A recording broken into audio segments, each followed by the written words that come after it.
डोलू डालू दो सच्चा ईश्वर राजा अध्याय 6 DD26 निःशुल्क वेब उपन्यास अध्याय 6 DD26। लगता है हमारी यू एयर अलॉट बहुत लकी है, आतिथ्य बी ने धीरे धीरे से कहा। सुयू की ओर देखा, उनकी परस्परावचें कोमल थीं। हे सुयू ने अपना सिर खुजाया और शर्माते हुए हंसा, फिर से अपने भोजन पर ध्यान केंद्रित करने लगा। दारा दारा खाओ, गले में अटकने से मत मारो, आंतक बी ने धीरे से कहा और चॉपस्टिक से उसे और खाना बनाया। खाना जल्दी खत्म हो गया। रात के खाने के बाद अटल बी ने सभी के लिए एक एक कप चाय बनाई। सुयू ने अपना चाय का कप पकड़ाया, स्कूल चाय की चुस्की ली और गहरी संतुष्टि का अनुभव लिया। यार, आज रात जल्दी जाओ, कल सुबह मैं विश्राम प्रशिक्षण के लिए कहीं ले जाऊंगा, अंकल तियान ने कहा। हम कहाँ जा रहे हैं अंकल तियान? सुआप ने पूछा। स्टारडू 1, अंकल तियान ने अंतिम उत्तर दिया। इससे सुयू का चेहरा शांत हो गया, लेकिन उसका दिल टूट गया। आखिरकार वे स्टारडू 1 जा रहे थे। इसमें अनेक भावनाएं, ब्रह्मांड स्थापित, जिज्ञासा और थोड़ी सी अपेक्षाएं हैं। दिल में हलचल के बावजूद सुयू ने जकारी भाव से हिलाया। समझ गया अंकल तियान। स्टारडू 1 की ओर से संभावित रूप से उनके जीवन में एक नए अध्याय की शुरुआत होगी। ... अगली सुबह भोर ही होगी। संस्थान के बाद सुयू ने हमेशा की तरह 2 फल के बारे में पता लगाया। फिर वह अपने कमरे में गई और कुछ सामान बनाया। तुम कहाँ हो? अंकल तियान ने अंताल बी से पूछा। अतलता बी ने सुयू के रूम की ओर रुख किया। जैसे ही अंकल तियान ने अपनी नज़र कुचाई, सुयू अपने कमरे से एक कागज़ का टुकड़ा लेकर बाहर आया। मैं सिस्टर जुवान के लिए एक पत्र जारी कर रहा हूं ताकि जब भी वह अपनी छुट्टियों के दौरान वापस आए तो मुझसे कोई बात न हो। सुयू ने दरवाजे से टेक पकड़ हाथ में पत्र निकालते हुए कहा। कौन जानता था कि वे स्टार 2 1 में कितने दिन रुकेंगे, इसलिए पत्र नियुक्ति थी। इससे आहत अंकल तियान ने सिर हिलाया पर सहमति व्यक्त की। सुयू मुस्कुराया और रेसकर भोजन कक्ष में गया, जहां उसने पत्र को मां पर रखा था। फिर उसने एक आत्मा उपकरण दीपक का उपयोग करके उसे हवा से उड़ने से बचा लिया। ये सब करने के बाद सुयू ने आखिरकार घर से बाहर निकला और अपने पिछले दरवाजे को बंद कर दिया। क्या सारा सामान पैक हो गया है? अटल बी ने पूछा। सब अंदर है, सुयू ने कहा, अपना बायां हाथ अंकित किया। उनकी बाईं ओर एक अंगूठी थी जो चाचा तियान का उपहार था। रिंग एंजल्स काले रंग की थी, जिस पर एक ब्लैक ड्रैगन का सामान बनाया गया था। यह आत्मा को संग्रहित करने वाला एक उपकरण था और इसकी भंडारण क्षमता विशाल थी। ये छोटी सी अंगूठी 100 घन मीटर तक के टुकड़े को संग्रहित कर सकती थी। यह अविश्वसनीय रूप से मूल्यवान था। चाचा तियान ने बताया कि इसका नाम काला जादुई अंगूठी है। सुयू को ये बहुत पसंद है। इस अंगूठियों के साथ सामान ले जाना बहुत आसान हो गया। तो फिर चल रहे हैं, अंकल तियान ने तुरंत कहा। आंटी बी ने सिर हिलाया और तीनों आंगन से बाहर निकल गए, दरवाजा बंद कर दिया। अंकल तियान और आंटी बी सुयू को लेकर स्टार 1 की ओर चल पड़े। स्टार 1 डोलुओ महाद्वीप का सबसे विशाल आत्मा प्राणी वन था, जो सबसे भयानक आत्मा प्राणी जीवों का घर था।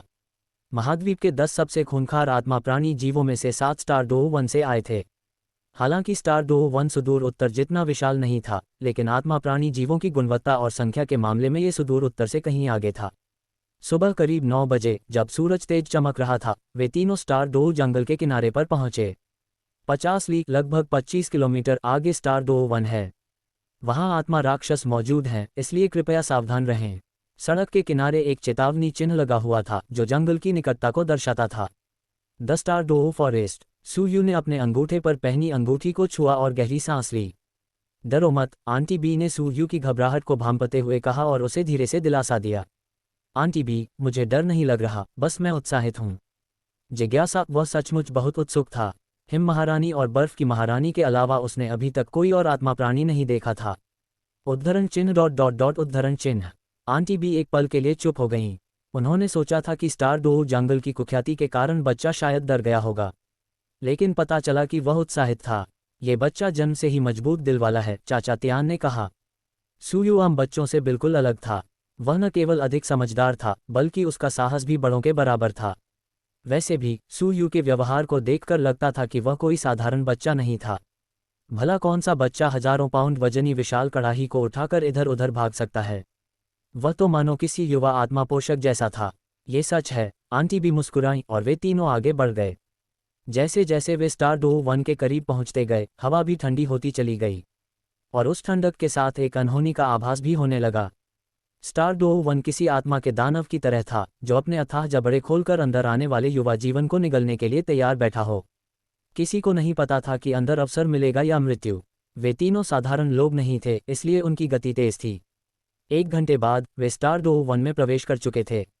स्टार डोव 1 को 3 क्षेत्रों में विभाजित किया गया था, मुख्य रूप से आत्मा पशुओं की शक्ति के अनुसार। सबसे बाहरी 20 किलोमीटर के दायरे को बाह्य क्षेत्र कहा जाता था। सामान्यतः वहां केवल 10 वर्ष, 100 वर्ष और 1000 वर्ष के प्राणवान जीव ही विचरण करते थे। बाह्य क्षेत्र में 10,000 वर्ष के प्राणवान जीवों का दिखना दुर्लभ था, और अंदर जाने पर अगले 40 किलोमीटर के दायरे को मिश्रित क्षेत्र के रूप में जाना जाता था। स्टार डोव 1 के भीतर मिश्रित क्षेत्र में आत्मा जीवों की सबसे अधिक विविधता पाई जाती थी। मिश्रित क्षेत्र में 1000 वर्ष और 10,000 वर्ष के आत्मा जीव आम थे, और 100 वर्ष के आत्मा जीवों को जीवित रहने के लिए अपने समूहों के संरक्षण की आवश्यकता होती थी। भीतरी 40 किलोमीटर के दायरे वाला क्षेत्र 80 किलोमीटर व्यास वाला क्षेत्र कोर क्षेत्र कहलाता था। यद्यपि कोर क्षेत्र काफी बड़ा था, फिर भी वहां आत्मा राक्षसों की संख्या मिश्रित क्षेत्र की तुलना में बहुत कम थी। इसका कारण ये था कि कोर क्षेत्र में 100 वर्ष के आत्मा राक्षस लगभग विलुप्त हो चुके थे, और यहाँ तक कि 1000 वर्ष के आत्मा राक्षस भी दुर्लभ थे, जबकि 10,000 वर्ष के आत्मा राक्षस ही इस क्षेत्र में प्रमुखता से पाए जाते थे। कभी कभार ही किसी 1 लाख वर्ष के आत्मा राक्षस की झलक मिल जाती थी। कोर क्षेत्र के ठीक केंद्र में तारा डोव 1 के शासकों का वास्तविक क्षेत्र था। इसे कोर का कोर कहना कोई अतिशयोक्ति नहीं होगी। स्टार डोव 1 में प्रवेश करने के बाद वे तीनों बिना रुके तेजी से वन की गहराई की ओर बढ़ने लगे। स्टार डोव 1 में अनेक आत्मा राक्षस थे, और आमतौर पर सावधानीपूर्वक और धीमी गति से आगे बढ़ना आवश्यक होता था। लेकिन वे तीनों अपनी गति बढ़ाते चले गए, और रास्ते में उन्हें एक भी आत्मा राक्षस नहीं मिला। दोपहर होने से पहले ही वे मिश्रित क्षेत्र में प्रवेश कर चुके थे और मुख्य क्षेत्र की ओर बढ़ रहे थे। चाचा तियान, हमारी मंजिल ठीक कहाँ है? सू यू ने अपने माथे से पसीना पोंछा। स्टार डोव 1 के पास पहुंचने के बाद से वह अकेले ही चल रहा था। वे बिना रुके 150 किलोमीटर से अधिक की दूरी तय कर चुके थे। ये वाकई सराहनीय था कि वह अभी तक थका नहीं था। एक साधारण आत्मा स्वामी तो अब तक थका चूर हो गया होता। आगे बढ़ते रहो, हम लगभग पहुंच ही गए हैं, अंकल तियान ने बिना रुके बेपरवाही से जवाब दिया। जैसे जैसे वे जंगल में गहराई की ओर बढ़ते गए, पेड़ ऊंचे होते गए और जंगल घना होता गया। प्रत्येक वृक्ष अविश्वसनीय रूप से घना था, इतना चौड़ा कि कई लोग मिलकर भी उसे घेरने में संघर्ष करते। इसके अलावा प्रत्येक वृक्ष आसमान को छूता हुआ कम से कम कई 100 मीटर की ऊंचाई तक फैला हुआ था। घने पेड़ों की छतरी ने सूरज की रोशनी रोक रखी थी, और दोपहर होने के बावजूद नीचे का जंगल अंधेरा और नम बना हुआ था। जमीन पर गिरे हुए पत्तों की परतें बिछी हुई थीं, जो मिट्टी में गल रही थीं, और कभी कभी उनमें अज्ञात आत्माओं के कंकाल भी मिले हुए थे, जिनसे एक असहनीय और घिनौनी गंध आ रही थी। सूयू चलते समय बहुत सावधान था, एक भी गलत कदम उसे कीचड़ में गिरा सकता था और उसे पूरी तरह गंदा कर सकता था। तीनों आगे बढ़ते रहे। सूयू बीच बीच में माथे से पसीना पोंछता रहा। इतनी कठिन परिस्थितियों में लंबी दूरी तय करने से उसकी सहनशक्ति पर बहुत बुरा असर पड़ रहा था। उसके पास दुर्गंध सहन करने के अलावा कोई चारा नहीं था, इसलिए उसने खाने के लिए कुछ फल निकाले। 2 टुकड़े खाने के बाद सूयू की ताकत में काफी सुधार आ गया। इस मौके का फायदा उठाते हुए दोपहर तक वे तीनों घने जंगल से बाहर निकल आए। उनके सामने एक समतल भूमि फैली हुई थी। हालांकि चारों ओर ऊंचे पेड़ थे, लेकिन यहाँ की जमीन काफी सूखी थी। अप्रिय गंध गायब हो गई थी, और सूयू को तुरंत बहुत राहत महसूस हुई। सूयू को ये नहीं पता था कि वे स्टार डोव 1 के वास्तविक केंद्र क्षेत्र में प्रवेश कर चुके थे। आधे घंटे और चलने के बाद सूयू को अचानक हवा में ताजगी भरी नमी का एहसास हुआ। यह नमी स्वच्छ थी और जीवन की एक नई ऊर्जा लिए हुए थी, जिससे मन को नई ऊर्जा मिली। और सच में 500 मीटर से भी कम चलने के बाद उनके सामने एक विशाल झील दिखाई दी। झील विशाल थी और उसका पानी निर्मल दर्पण की तरह साफ था। पानी के ऊपर हल्की धुंध छाई हुई थी, जो चिलचिलाती धूप में रंगों का एक अद्भुत नजारा पेश कर रही थी। एक हल्की हवा चली और अपने साथ धुंध को उड़ा ले गई, जिससे सूयू को ताजगी मिली और उनकी यात्रा की थकान काफी हद तक दूर हो गई। बहुत सुंदर, सूयू विस्मय से बुदबुदाए बिना नहीं रह सका। अंतहीन निर्मल झील का दृश्य देखकर उसे ऐसा लगा मानो उसका हृदय खुल गया हो। ये जीवन की झील है, स्टार डोव 1 में जीवन का स्रोत है, अंकल तियान ने पास आकर सूयू के कंधे पर थपथपाते हुए कहा। अब से यही वह स्थान होगा जहां आप प्रशिक्षण लेंगे। अंकल तियान ने आगे कहा, तुम और आंटी बी कुछ समय के लिए यहीं रुक जाओ, मुझे कुछ काम निपटाने हैं। ठीक है अंकल तियान, सूयू ने आगे बढ़ते हुए और अपना हाथ झील के साफ पानी में डुबोते हुए जवाब दिया। पानी ठंडा और ताजगी भरा था, बेहद सुकून देने वाला। अंकल तियान ने आंटी बी से एक नज़र मिलाई और फिर मुड़कर चले गए। आंटी बी ने हल्का सा सिर हिलाया और सूयू की देखभाल करने के लिए उसके पास ही रुक गई। मुख्य क्षेत्र एक अंधेरी जगह। एक आकृति एक घुटने पर बैठी, अंधेरे में मंडरा रही किसी अदृश्य शक्ति के प्रति आदरपूर्वक प्रणाम कर रही थी। अंधेरे की गहराई में एक चांदी जैसी हल्की सी चमक दिखाई दे रही थी। दीतियान गुरुजी का अभिवादन करते हैं। लंबा कद वाला व्यक्ति जमीन पर घुटने टेक कर बैठ गया। उसका चेहरा गंभीर और प्रभावशाली था, उसकी आंखें सुनहरी चमक रही थीं। वह जाना पहचाना चेहरा चाचा तियान के अलावा और कौन हो सकता था। दीतियान, क्या आपको कोई महत्वपूर्ण सूचना देनी है? अंधेरे से एक तीखी, शांत महिला की आवाज आई, जिसमें अधिकार का भाव झलक रहा था। गुरुजी को रिपोर्ट करते हुए, आपके आदेशानुसार मैं पिछले 6 वर्षों से सुयू की देखभाल कर रहा हूँ। कल सुयू ने सफलतापूर्वक अपनी मार्शल आत्मा को जागृत किया और यह वास्तव में ड्रैगन गॉड की शक्ति है। दीतियान ने अपना गर्व से भरा सिर झुकाया, उसके चेहरे पर सम्मान का भाव था। मुझे इसका पहले से ही आभास हो गया था। कल ही मैंने ड्रैगन देवता की शक्ति को जागृत होते हुए महसूस किया था, अंधेरे से आई आवाज ने शांत स्वर में उत्तर दिया। गुरुजी, क्या आप पुष्टि कर सकते हैं कि सुयू की पहचान असली है या नहीं? दीतियान ने पूछा। ड्रैगन देवता की शक्ति किसी साधारण मनुष्य में प्रकट नहीं हो सकती, और ये तथ्य कि वह ड्रैगन घाटी में पैदा हुआ है और ड्रैगन देवता के मूल तत्व से जुड़ा हुआ है, उसकी प्रामाणिकता की पुष्टि करता है, आवाज ने उत्तर दिया। गुरुजी, क्या इसका मतलब ये है कि सुयू सचमुच? दीतियान की आवाज उत्साह से थोड़ी कांप रही थी। हाँ, अब यह लगभग निश्चित है। वह वास्तव में ड्रैगन देवता की बची हुई आत्मा का पुनर्जन्म है, महिला की आवाज ने जवाब दिया, उसके स्वर में जटिल भावनाओं का एक अंश झलक रहा था। क्या बताने के लिए और कुछ है? आवाज ने फिर पूछा। एक और बात है, हाल ही में सुयू को एक पुकार सुनाई दी, इसलिए मैं उसे सुदूर उत्तर में ले गया ताकि वह अपनी दूसरी मार्शल आत्मा को जागृत कर सके। दीतियान ने घटनाओं का विस्तृत वर्णन किया, कुछ भी नहीं छिपाया। स्वर्ग और पृथ्वी का आशीर्वाद, संसार की इच्छा का चुनाव। आवाज धीमी थी, मानो वह सोच में डूबी हुई हो। कुछ देर रुकने के बाद आवाज फिर सुनाई दी, दीतियान, अब से सुयू को हमारे आत्मा पशु वंश का युवा स्वामी माना जाएगा। हर कीमत पर उसकी रक्षा करना सुनिश्चित करो। हाँ। दीतियान क्षण भर के लिए स्तब्ध रह गया, लेकिन फिर उसने भारी मन से सिर हिलाया। मैं युवा स्वामी की रक्षा के लिए अपनी पूरी कोशिश करूंगा। कृपया निश्चिंत रहे, स्वामी जी। अच्छा, आप जा सकते हैं। समझ गया, मैं चलता हूँ। दीतियान ने पीछे हटने से पहले आदरपूर्वक सिर झुकाया। ड्रैगन देवता की शक्ति, नियति का बच्चा, सुयू, शायद यही बच्चा हमारे आत्मा पशु वंश की आशा होगा। अंधेरे में एक धीमी सी फुसफुसाहट गूंजी। ... जीवन की झील के किनारे सुयू झील के किनारे बैठा था, उसके पैर पानी में भीगे हुए थे। ठंडा पानी उसके रोमछिद्रों में समा रहा था, जिससे उसे अवर्णनीय आराम और सुकून का एहसास हो रहा था। सिस्टम, चेक इन करो, सुयू ने मन ही मन पुकारा। डिंग, चेक इन सफल। मेजबान को 100 स्वर्ण आत्मा सिक्के प्राप्त करने के लिए बधाई। आपने लगातार 2 दिनों तक चेक इन किया है, ऐसे ही अच्छा करते रहिए। सिस्टम की आवाज़ उसके दिमाग में गूंज रही थी। 100 सोने के सोल कॉइन। जैसा कि उम्मीद थी, पहले दिन के बाद इनाम कुछ खास नहीं है। सुयू को कोई हैरानी नहीं हुई। चेक इन हमेशा से ऐसा ही होता था, रोज़ाना मिलने वाले इनाम आमतौर पर मामूली होते थे। कुछ सचमुच मूल्यवान पाने के लिए उसे शायद मासिक या वार्षिक चेक इन पर ही निर्भर रहना पड़ता। जहां तक साप्ताहिक इनामों की बात है, उसे उनसे कोई खास उम्मीद नहीं थी। उसने इसके लिए पहले ही मानसिक रूप से खुद को तैयार कर लिया था। वाह, कितना सुकून मिलता है।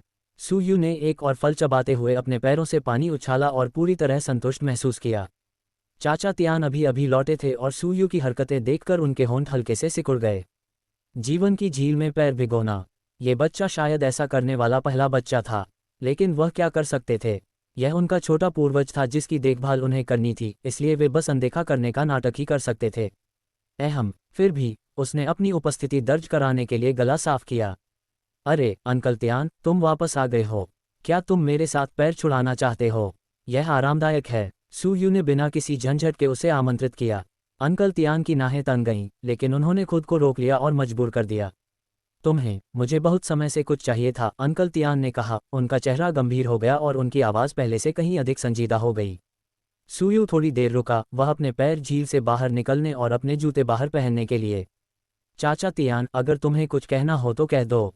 कुछ सैटेलाइट फील करते हुए सुयू का चेहरा भी गंभीर हो गया और वह तनावग्रस्त दिखने लगा।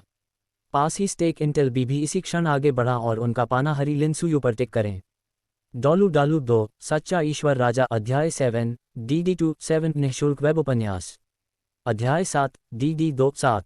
उनके सामने बैठे अंकल तियान और मरीज बी को देखकर आपको समझ आया कि शायद वे सच्चाई बताने वाले हैं। अंकल तियान ने कहा, बिल्कुल सही। आपका इतने समय तक हमने आपको अपनी असली पहचान नहीं बताई है। सच तो यह है कि मैं और स्टार भी इंसान नहीं हैं। मैं डू-1 का शासक, काले सुनहरे स्मारकों वाला ड्रैगन किंग हूँ। 800,000 साल से भी अधिक समय से साधना का अनुभव है। इंसान आमतौर पर मुझे पशु देवता दितियान के नाम से जानते हैं और टारगेट बीजी का असली नाम बीजी है। इनका असली रूप 580,000 साल पुराना पन्ना हंस है, जो सबसे शक्तिशाली उपचारक आत्मा जीव है और साथ ही स्टार डू-1 के शासकों में से एक है। आपको कभी नहीं बताया गया क्योंकि हम मानव जगत में रहते थे और अनावश्यक संकट पैदा नहीं करना चाहते थे। यद्यपि तुम मनुष्य हो, वास्तव में तुम आत्मा पशु वंश के सबसे प्राचीन और महानतम ड्रैगन देवता के पुनर्जन्म हो। इसीलिए हम हमेशा से आपकी प्रक्रिया लेकर आते हैं। अब जब तक हम स्टार डू-1 में लौट आए हैं तो आपसे सूर्योदय की कोई आवश्यकता नहीं है। अंकल तियान ने स्पष्टवादिता से की, उनकी सुनहरी सू बातियों को घूम रही थी। सूयू ने अलौकिक रूप से भव्यता हासिल की, उसकी पुतलियां थोड़ी कम हो गईं। तो ये है अंकल तियान और आतंकी बी की असली पहचान। सूयू ने अनाम ने खूबसूरती से बुदबुदाया, मानो इस खबर का उस पर काफ़ी असर हुआ हो। हमारा मानना है कि यह सब सुनने के बाद आपको इसे स्वीकार करना मुश्किल लग सकता है, लेकिन चाचा तियां, बेटी बी, ऐसा नहीं है कि मैं इसे स्वीकार नहीं कर सकता, मैं बस थोड़ा आश्चर्यचकित हूँ। सूयू ने अपना सिर उठाया, उसका छोटा सा चेहरा गंभीर था। चाचा तियां और चाची बी की पहचान का जो भी हो, आप दोनों ही मेरे परिवार हैं। सूयू की आवाज़ दृढ़ थी, जिसमें संदेह की कोई आपत्ति नहीं थी। शायद ये शब्द परिस्थिति से कुछ हद तक प्रभावित थे, क्योंकि सही समय पर सही बात कहना हमेशा जरूरी होता है। लेकिन असल में ये शब्द सूयू के सच्चे दोस्तों को पसंद था। 6 साल की देखभाल दिखावटी नहीं थी और उन्होंने कभी भी उसके साथ अन्यायपूर्ण व्यवहार नहीं किया था। अगर उनकी गिरफ्तारी न हुई होती तो शायद आज जीवित भी न होती।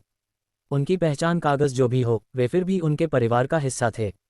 ये बात थी माफ़ी। सूयू की बातें दंग रह गईं और बीजी तस्वीरें बिना नहीं रह सके। बीजी की परस्पर क्रिया पानी की तरह कोमल थी। सूयू ने अंततः उन्हें निराश नहीं किया। दितियान ने हाथ पकड़कर सूयू के कंधे पर थपथपाते हुए कहा, यार, अगर कोई और सवाल हो तो पूछ लेना। अंकल तियान उन सभी का जवाब दे देंगे। चाचा तियान, मेरा एक सवाल है। सूयू ने दितियान की ओर देखते हुए पूछा, चूंकि आप कहते हैं कि मैं ड्रैगन देवता का पुनर्जन्म हूं, तो आपने मुझे स्टार डू-1 में क्यों नहीं रखा और इसके बजाय मुझे मानव जगत में स्थापित मेरा दर्शन प्रसार क्यों नहीं किया? यदि वह 2 जंगल में पाला बढ़ाता है तो क्या आपकी भावनाएं और भी मजबूत नहीं होती? उन्हें विश्वास नहीं था कि ये दरिंदे शासक इतनी सरल अवधारणा के बारे में नहीं सोचेंगे। यद्यपि तुम ड्रैगन देवता के पुनर्जन्म हो, पुनर्जन्म के बाद भी तुम मनुष्य ही हो। तारा डू-1 का वातावरण मानव शिशु के जीवित रहने के लिए उपयुक्त नहीं है। इसके अलावा हमें बच्चों के पालन पोषण का कोई अनुभव नहीं है। इसीलिए हम तुम्हें मानव जगत में लाए हैं, दितियान ने धैर्यपूर्वक समझाया। मैं समझ गई। सूयू को समझ आ गया। स्टार डू-1 के आत्मापोषी जीव, यहाँ तक कि नवजात शिशु भी 1 या 2 महीने के भीतर युद्ध क्षमता विकसित कर सकते थे।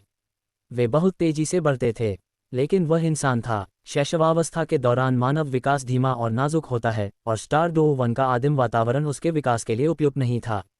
दितियान और अन्य लोगों को डर था कि कहीं उसकी कम उम्र में ही मृत्यु न हो जाए। जब वह 6 साल का हुआ और उसकी युद्ध कला जागृत हुई, तभी उसे आत्मरक्षा करने की क्षमता प्राप्त हुई। इसलिए जब 6 साल की उम्र में उसकी युद्ध कला की आत्मा जागृत हुई तो उसे वापस लाया गया। पहली बात तो यह थी कि 6 साल की उम्र में वह इतना बड़ा हो चुका था कि आसानी से मरे बिना जीवित रह सकता था। दूसरी बात, उसे पढ़ाना उनके लिए अधिक सुविधाजनक था। तीसरी बात, इससे आत्मा जानवरों के कबीले के साथ उसका भावनात्मक जुड़ाव मजबूत होने की संभावना थी। आखिरकार 6 साल की उम्र में उसके विचार और मान्यताएं अभी पूरी तरह से विकसित नहीं हुई थीं, जिससे उसका पालन पोषण करना आसान हो गया था। बस इतना ही कहा जा सकता है कि उन्होंने हर बात पर बहुत सोच विचार किया था। क्या आपके पास कोई अन्य प्रश्न है? दितियान ने पूछा। सूयू ने अपना सिर हिलाया। ठीक है, तो आराम करो। बीजी, उसका ख्याल रखना। दितियान ने बीजी की ओर सिर हिलाया। बीजी समझ गई और उसने धीरे से सूयू के बालों को सहलाया। सूयू ने अपना सिर नीचे कर लिया, मानो वह गहरी सोच में डूबा हुआ हो। इस समय तक दितियान जा चुका था और बीजी नीचे बैठ गई और सूयू के सिर को सहलाती रही। उसकी निगाहें पानी की तरह कोमल थीं। क्या आपको अभी भी अपनी पहचान को लेकर चिंता है? बीजी ने पूछा। सूयू ने अपना सिर हिलाया। तो क्या आप स्टार डू-1 में जीवन को लेकर चिंतित हैं? बीजी ने विनम्रता से पूछा। सूयू ने स्पष्ट जवाब नहीं दिया। बीजी ने धीरे से मुस्कुराया, उसकी आवाज कोमल थी। चिंता मत करो, तुम ड्रैगन देवता का पुनर्जन्म हो।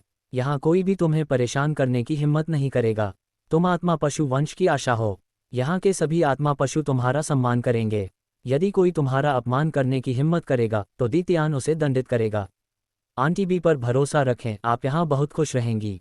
हम सूयू ने धीरे से जवाब दिया। ये देखकर बीजी ने धीरे से मुस्कुराते हुए सूयू को गले लगा लिया। जल्द ही दोपहर हो गई। सूयू जीवन की झील के किनारे आंखें बंद करके ध्यान में बैठा था। उसके शरीर से हल्की सी चमक निकल रही थी और एक शीतल आभा फैल रही थी। उसके शरीर के भीतर सर्वोच्च दिव्य कला की आंतरिक ऊर्जा तेजी से प्रवाहित हो रही थी। अपना पहला सोल रिंग प्राप्त करने के बाद सूयू का स्तर 13वें स्तर के सोल मास्टर तक पहुंच गया था। इस समय उसके शरीर के भीतर प्रवाहित होने वाली आत्मिक शक्ति आत्मा की अंगूठी प्राप्त करने से पहले की तुलना में कहीं अधिक तेज थी। साथ ही आत्मा के स्वामी स्तर को प्राप्त करने के बाद सर्वोच्च दिव्य कला स्वाभाविक रूप से पहले चरण में आगे बढ़ गई। सर्वोच्च दिव्य कला में प्रत्येक सफलता एक अद्वितीय क्षमता प्रदान करेगी। प्रथम चरण की क्षमता को निर्मल शरीर कहा जाता था। तथाकथित पवित्र शरीर का अर्थ यह नहीं था कि शरीर शारीरिक रूप से गंदगी से मुक्त हो। जब तक कोई व्यक्ति भोजन करता है तब तक वह यह दावा नहीं कर सकता कि उसका शरीर पूरी तरह से अशुद्धियों से मुक्त है। यहाँ निर्मल शरीर एक विशिष्ट अवस्था को संदर्भित करता है। ये सर्वविदित है कि मानव शरीर सैद्धांतिक रूप से माँ के गर्भ में सबसे शुद्ध अवस्था में होता है। हालांकि जन्म के बाद शरीर बाहरी गंदगी से दूषित हो जाता है और अंतर्निहित ऊर्जा क्षीण होने लगती है।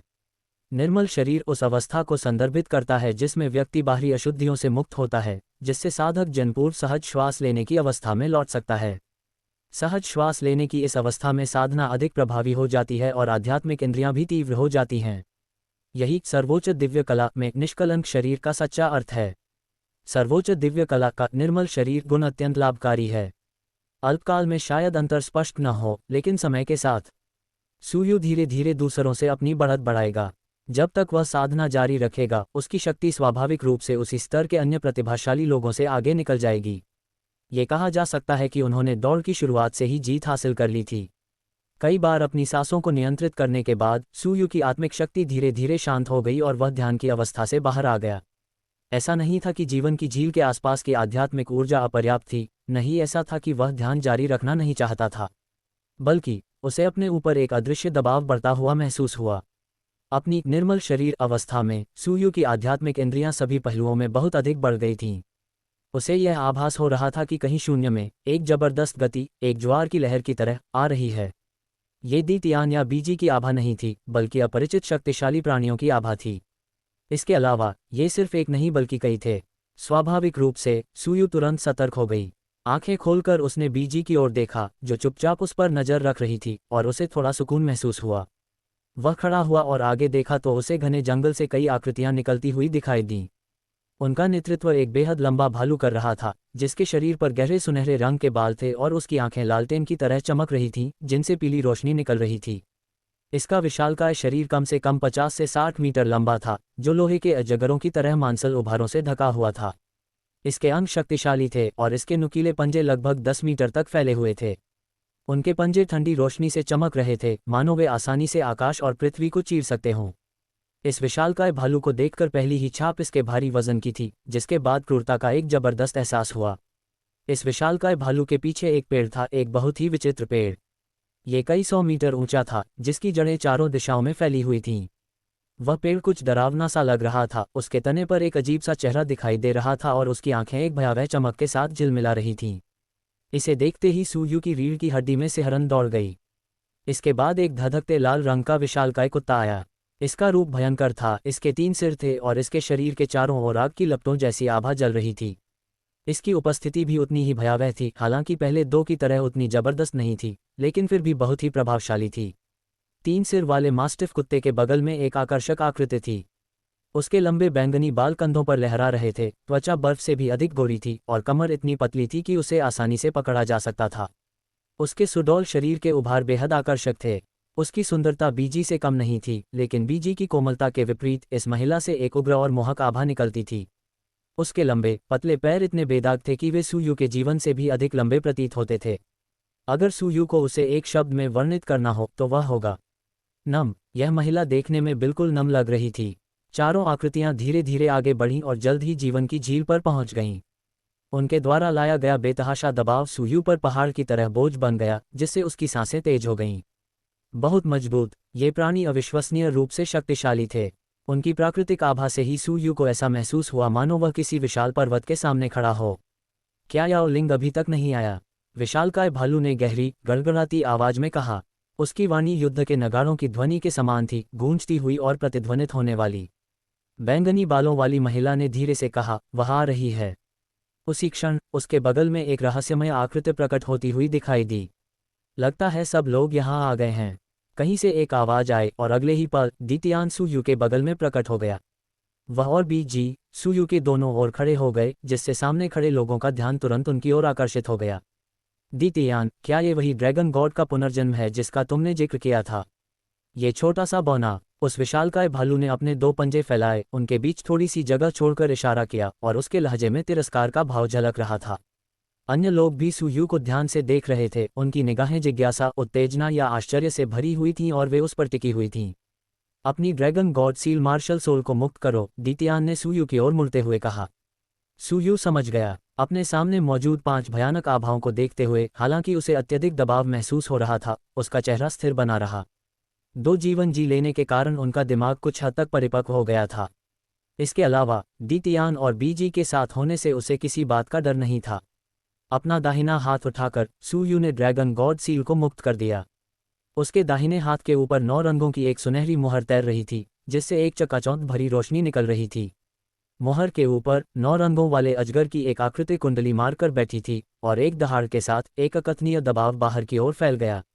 पल भर में 5 जानवरों के चेहरे के भाव एक साथ बदल गए, वे दमन की एक अकथनीय भावना महसूस कर रहे थे। ये शक्ति का दमन नहीं था, सुयू की वर्तमान शक्ति तो उनकी आभाओं का भी सामना नहीं कर सकती थी। यह एक गहरा, वंशानुगत दमन था। इस दबाव के कारण उनकी वंश परंपरा ही कांप उठी। ये दबाव इतना वास्तविक था, एक उच्च सत्ता का एक निम्न सत्ता पर स्वाभाविक प्रभुत्व। 5 जीव गंभीरता से सुयू को घूर रहे थे, उनकी निगाहें धीरे धीरे गर्म होती जा रही थीं। ये ड्रैगन देवता का दबाव था। ये लगभग वैसी ही आभा थी जिसे उन्होंने 2 दिन पहले महसूस किया था। विशेषकर बैंगनी बालों वाली महिला, जिसकी निगाहें सुयू पर इतनी तीव्र थीं कि ऐसा लग रहा था मानो वह उसे पूरा निगल जाना चाहती हो। उस जोशीले चेहरे को देखकर सुयू कुछ घबरा गई। ये ड्रैगन देवता की शक्ति है, विशालकाय भालू ने कहा। उसके चेहरे पर आश्चर्य का एक मानवीय भाव था। डार्क गोल्ड टेरक्लॉबिया होने के बावजूद उसकी शक्ति पूरी तरह दबी हुई थी। यह उल्लेखनीय है कि डार्क गोल्ड टेरक्लॉबिया सबसे शक्तिशाली आत्मा प्राणियों में से एक था। यहाँ तक कि दीतियान की वंश परंपरा भी इसे पूरी तरह से दबा नहीं सकी। लेकिन सुयू ने ये कर दिखाया था। ये निस्संदेह ड्रैगन देवता की शक्ति थी। तो सुयू ड्रैगन देवता का पुनर्जन्म था। ऐसा लगता है कि सभी ने इसे महसूस किया है। सुयू के ड्रैगन गॉड के पुनर्जन्म होने में कोई संदेह नहीं है, और इसकी पुष्टि भगवान ने भी की है, दीतियान ने आगे सबूत देते हुए कहा। क्या प्रभु ने इसकी पुष्टि की? ये सुनकर 5 जानवरों ने तुरंत सम्मान दिखाया, उनकी आंखों में संदेह का कोई निशान नहीं था। भगवान ने सुयू की पहचान की पुष्टि कर दी है और एक आदेश जारी किया है। आज से सुयू हमारे आत्मा पशु कबीले का युवा स्वामी होगा। आत्मा पशु कबीले के सभी सदस्यों को उसकी उचित सेवा करनी चाहिए और किसी भी प्रकार की लापरवाही नहीं दिखानी चाहिए। जैसे ही दीतियान ने बोलना समाप्त किया, वह एक घुटने पर बैठ गया और सुयू को प्रणाम करते हुए बोला, आपका अधीनस्थ दीतियान युवा स्वामी को प्रणाम करता है। बीजी ने भी ऐसा ही किया और एक घुटने पर बैठकर कहा, आपकी अधीनस्थ बीजी युवा स्वामी को प्रणाम करती है। दीतियान और बीजी के नेतृत्व में और सुयू के ड्रैगन गॉड पुनर्जन्म होने की पुष्टि होने के बाद शेष 5 जानवरों ने एक दूसरे की ओर देखा और फिर एक साथ घुटने टेक दिए। आपके अधीनस्थ भालू स्वामी वान याओ, ची वांग, जेड जी और याओ लिंग युवा स्वामी को प्रणाम करें। स्टारडो 1 के 7 भयंकर जानवर एक साथ घुटने टेक कर सुयू को अपना युवा स्वामी कहकर संबोधित करने लगे, जिससे वह कुछ हद तक स्तब्ध रह गया। हालात इतनी तेजी से बदल रहे थे कि इससे पहले कि वह इसे समझ पाता, वह सोल बीस्ट कबीले का युवा स्वामी बन चुका था। एक इंसान का आत्मा पशुओं का युवा स्वामी बनना ये सचमुच अवास्तविक था। हालांकि वह तुरंत वास्तविकता में लौट आया और उसने जल्दी से दीतियान और अन्य लोगों को उठने का इशारा किया। डोलू डालू 2 सच्चा ईश्वर राजा अध्याय 8 DD28 निःशुल्क वेब उपन्यास अध्याय 8 DD28। दीतियान खड़ा हो गया, उसकी सुनहरी आंखों में एक लचीला दबाव दिखाई दे रहा था जब वह अन्य 5 कमरे में जा रही थी। आज आप सभी को युवा गुरु की पहचान समझ में आ गई है। अब आगे मुझे कुछ काम सिखाना है। आपको अपने अपने कुलों को सूचित करना है और साथ ही 1 लाख साल की आत्मा वाले कोयले वाले अन्य कुलों को भी सूचित करना है। वैसे कहो कि वे अपने कुलों का उत्कृष्टता से प्रबंधन करें। यदि 10,000 वर्ष से अधिक आयु का कोई भी आत्मापोषी युवा स्वामी का अनादर करने का साहस करता है तो मैं स्वयं उसकी कला से बाहर निकलूंगा। दीतियान का लहजा सख्त था। वह साहित्यिक व्यवस्था के बहुत महत्वपूर्ण व्यक्ति थे। अब जबकि सोल बस्ट कबीले का युवा स्वामी था, दीतियान 10,000 वर्ष से अधिक आयु के किसी भी सोल बस्ट द्वारा उसके अनादर करने को ध्यान नहीं दिया गया। 10,000 से कम आयु वर्ष के आत्मा प्राणी स्तर की बात करें तो कुलीन वंश वाले क्षितिज को ठीक करने के लिए अधिकांश की बुद्धि अल्पविकसित थी। उनमें से अधिकतर सहजों की प्रवृत्ति के आधार पर कार्य करते थे। उनमें कुछ बुद्धि तो थी लेकिन इससे अधिक नहीं। हमारे सुयु को असंबद्धता की उम्मीद अप्रभावी थी। समझ गए। 5 शासकों ने सर्वसम्मति से प्रस्ताव रखा, सिर हिलाया। हंसकर आप, भालू स्वामी, आपके सभी गहरे सोने के टेराक्लो भालू दौड़ रहे हैं। अगर उनमें से कोई भी अपनी अज्ञानता में गलती से युवा स्वामी को नुकसान पहुंचाता है तो मैं आपकी मित्रता काटता हूं। डार्क गोल्ड टेराक्लो बीज अविश्वसनीय रूप से शक्तिशाली थे और उनके विशालकाय राक्षस विनाशकारी शक्ति के मामले में विशेष रूप से सिद्धहस्त थे। यहां तक कि 100 साल पुराना डार्क गोल्ड टेराक्लो भी सुयु के लिए घातक खतरा पैदा कर सकता है। इसके अलावा डार्क गोल्ड टेराक्लो बेज अपनी लड़ाई झगड़े की आदत और बुद्धिहीनता के लिए जाने जाते थे। अगर वे अपना आपा खोते हैं तो हमला कर सकते हैं। इसी दीतियान को भालू स्वामी को अतिरिक्त चेतावनी दी गई। जब मैंने सीधे सीधे उनका नाम लिया तो बायर लॉर्ड का चेहरा लाल हो गया। धिक्कार है, वह हमेशा मुझे ही क्यों बनाती है? क्या सिर्फ इसलिए कि मैंने एक बार दीतियान को चुनौती दी थी और अपने गहरे सोने के टेराक्लो से उसे कुचल दिया था? वह उस बात को लेकर मन में क्या कहता है? दीतियान ने तो मेरी और भी बुरी तरह की सलाह कर दी। बेयर लॉर्ड को भूतहा महसूस हुआ लेकिन उसने कुछ नहीं कहा। दीतियान से पिटने के बाद वह छोटी डरपोक हो गई थी। अगर दीतियान क्रोधित हो गया तो ड्रैगन गॉड क्लॉक का एक ही युद्ध उसे अपंग करने के लिए काफ़ी होगा। मैं समझ गया, बायर लॉर्ड ने बुदबुदाते में धीमी आवाज़ में कहा। अच्छा, अब आप सब वापस जा सकते हैं। और हाँ, जल्द ही कुछ अनमोल बेकार चीज़ें न खरीदें। युवा स्वामी को उनकी डूबी हुई नींद। दीतियान ने हाथ हिलाकर उन कारखाने को विदा कर दिया। सभी शक्तिशाली सामान ने जाने से पहले सुयु को विदाई दी। Uncle Tian. सुयु ने दीतियान की ओर देखा। युवक स्वामी, मैं आपके लिए क्या कर सकता हूँ? दीतियान ने आदर अंबे से पूछा। चाचा तियान, मुझे बस यू या छोटे यू खिलौने बुलाते हैं। आप मुझे हमेशा छोटे मालिक बुलाते हैं और इससे दूरी महसूस होती है। सुयु ने अपना सिर हिलाया। उन्हें इसकी बिल्कुल भी आदत नहीं थी। उचित शिष्टाचार का पालन करना आवश्यक है। अब आपकी स्थिति अलग है और इसका उल्लंघन करने की कोई गुंजाइश नहीं है। दीतियान ने इनकार कर दिया। पहले सुयु सिर्फ सुयु था, लेकिन इस क्षण से वह सोल बीस्ट क्लैन का युवा स्वामी बन गया। अब वह दीतियान का छोटा स्वामी था और दीतियान के स्वभाव को देखते हुए उसके प्रति किसी भी प्रकार के अनादर की कोई गुंजाइश नहीं थी। सुयु असहाय महसूस कर रही थी। दीतियान जिद्दी था और उसे मनाना मुश्किल था। कई बार कोशिश करने के बाद भी उसका मन नहीं बदला। अंत में सुयु को हार माननी पड़ी, लेकिन उसने मन ही मनाह भरी। अब जबकि दीतियान और बीजी ने उसे औपचारिक रूप से संबोधित करना शुरू कर दिया था, केवल सिस्टर जुवान ही बची थी जो उसे अभी भी लिटिल यू कहकर बुलाती थी। वह सोच रहा था कि सिस्टर जुवान अब कैसी होंगी, कहीं उन्हें कोई तंग तो नहीं कर रहा होगा। ये सोचते ही सुयु की आंखों में एक पल के लिए शीतलता की झलक दिखाई दी। तब श्रेक अकेडमी को गिराने के लिए मुझे कोई दोष नहीं देगा। ... अगली सुबह सुयु ने अपना दैनिक प्रशिक्षण शुरू किया। हमेशा की तरह वह जीवन की झील के चारों ओर दौड़ते हुए एक बड़ा कड़ाहा लिए हुए था। अपनी बढ़ी हुई ताकत के साथ उसने कड़ाही के एक बड़े मॉडल का उपयोग करना शुरू कर दिया था। वह जिस वस्तु को अपने साथ ले जा रहा था उसका वजन अब 2000 पाउंड था। जब वह जीवन की झील के किनारे प्रशिक्षण ले रहा था तो उसके द्वारा उठाया गया हर कदम एक गहरी छाप छोड़ रहा था।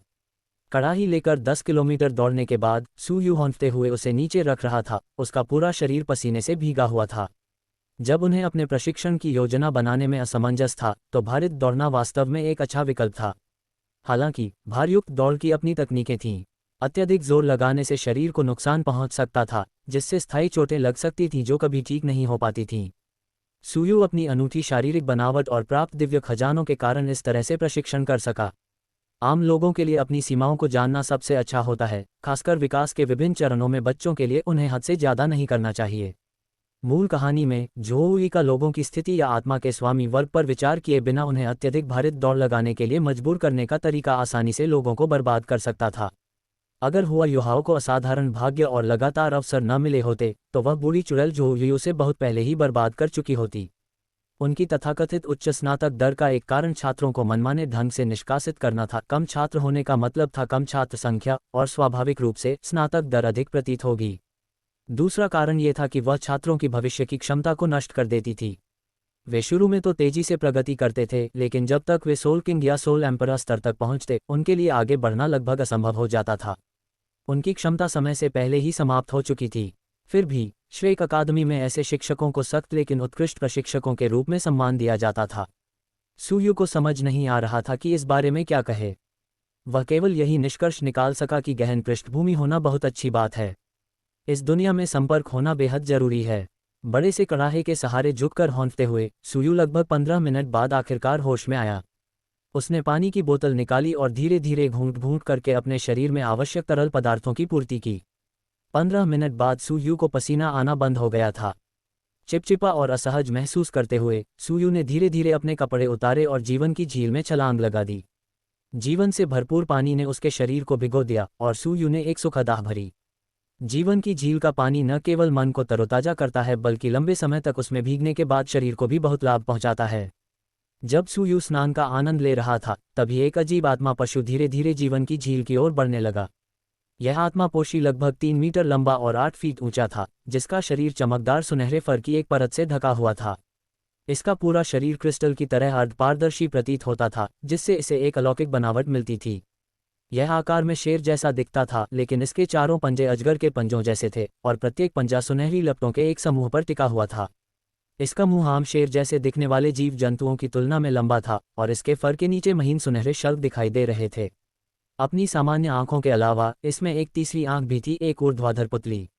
दोनों सामान्य आंखें सुनहरी रोशनी से जगमगा रही थीं, जबकि तीसरी आंख से एक अजीब लाल चमक निकल रही थी, जिसमें रहस्य का आभास था।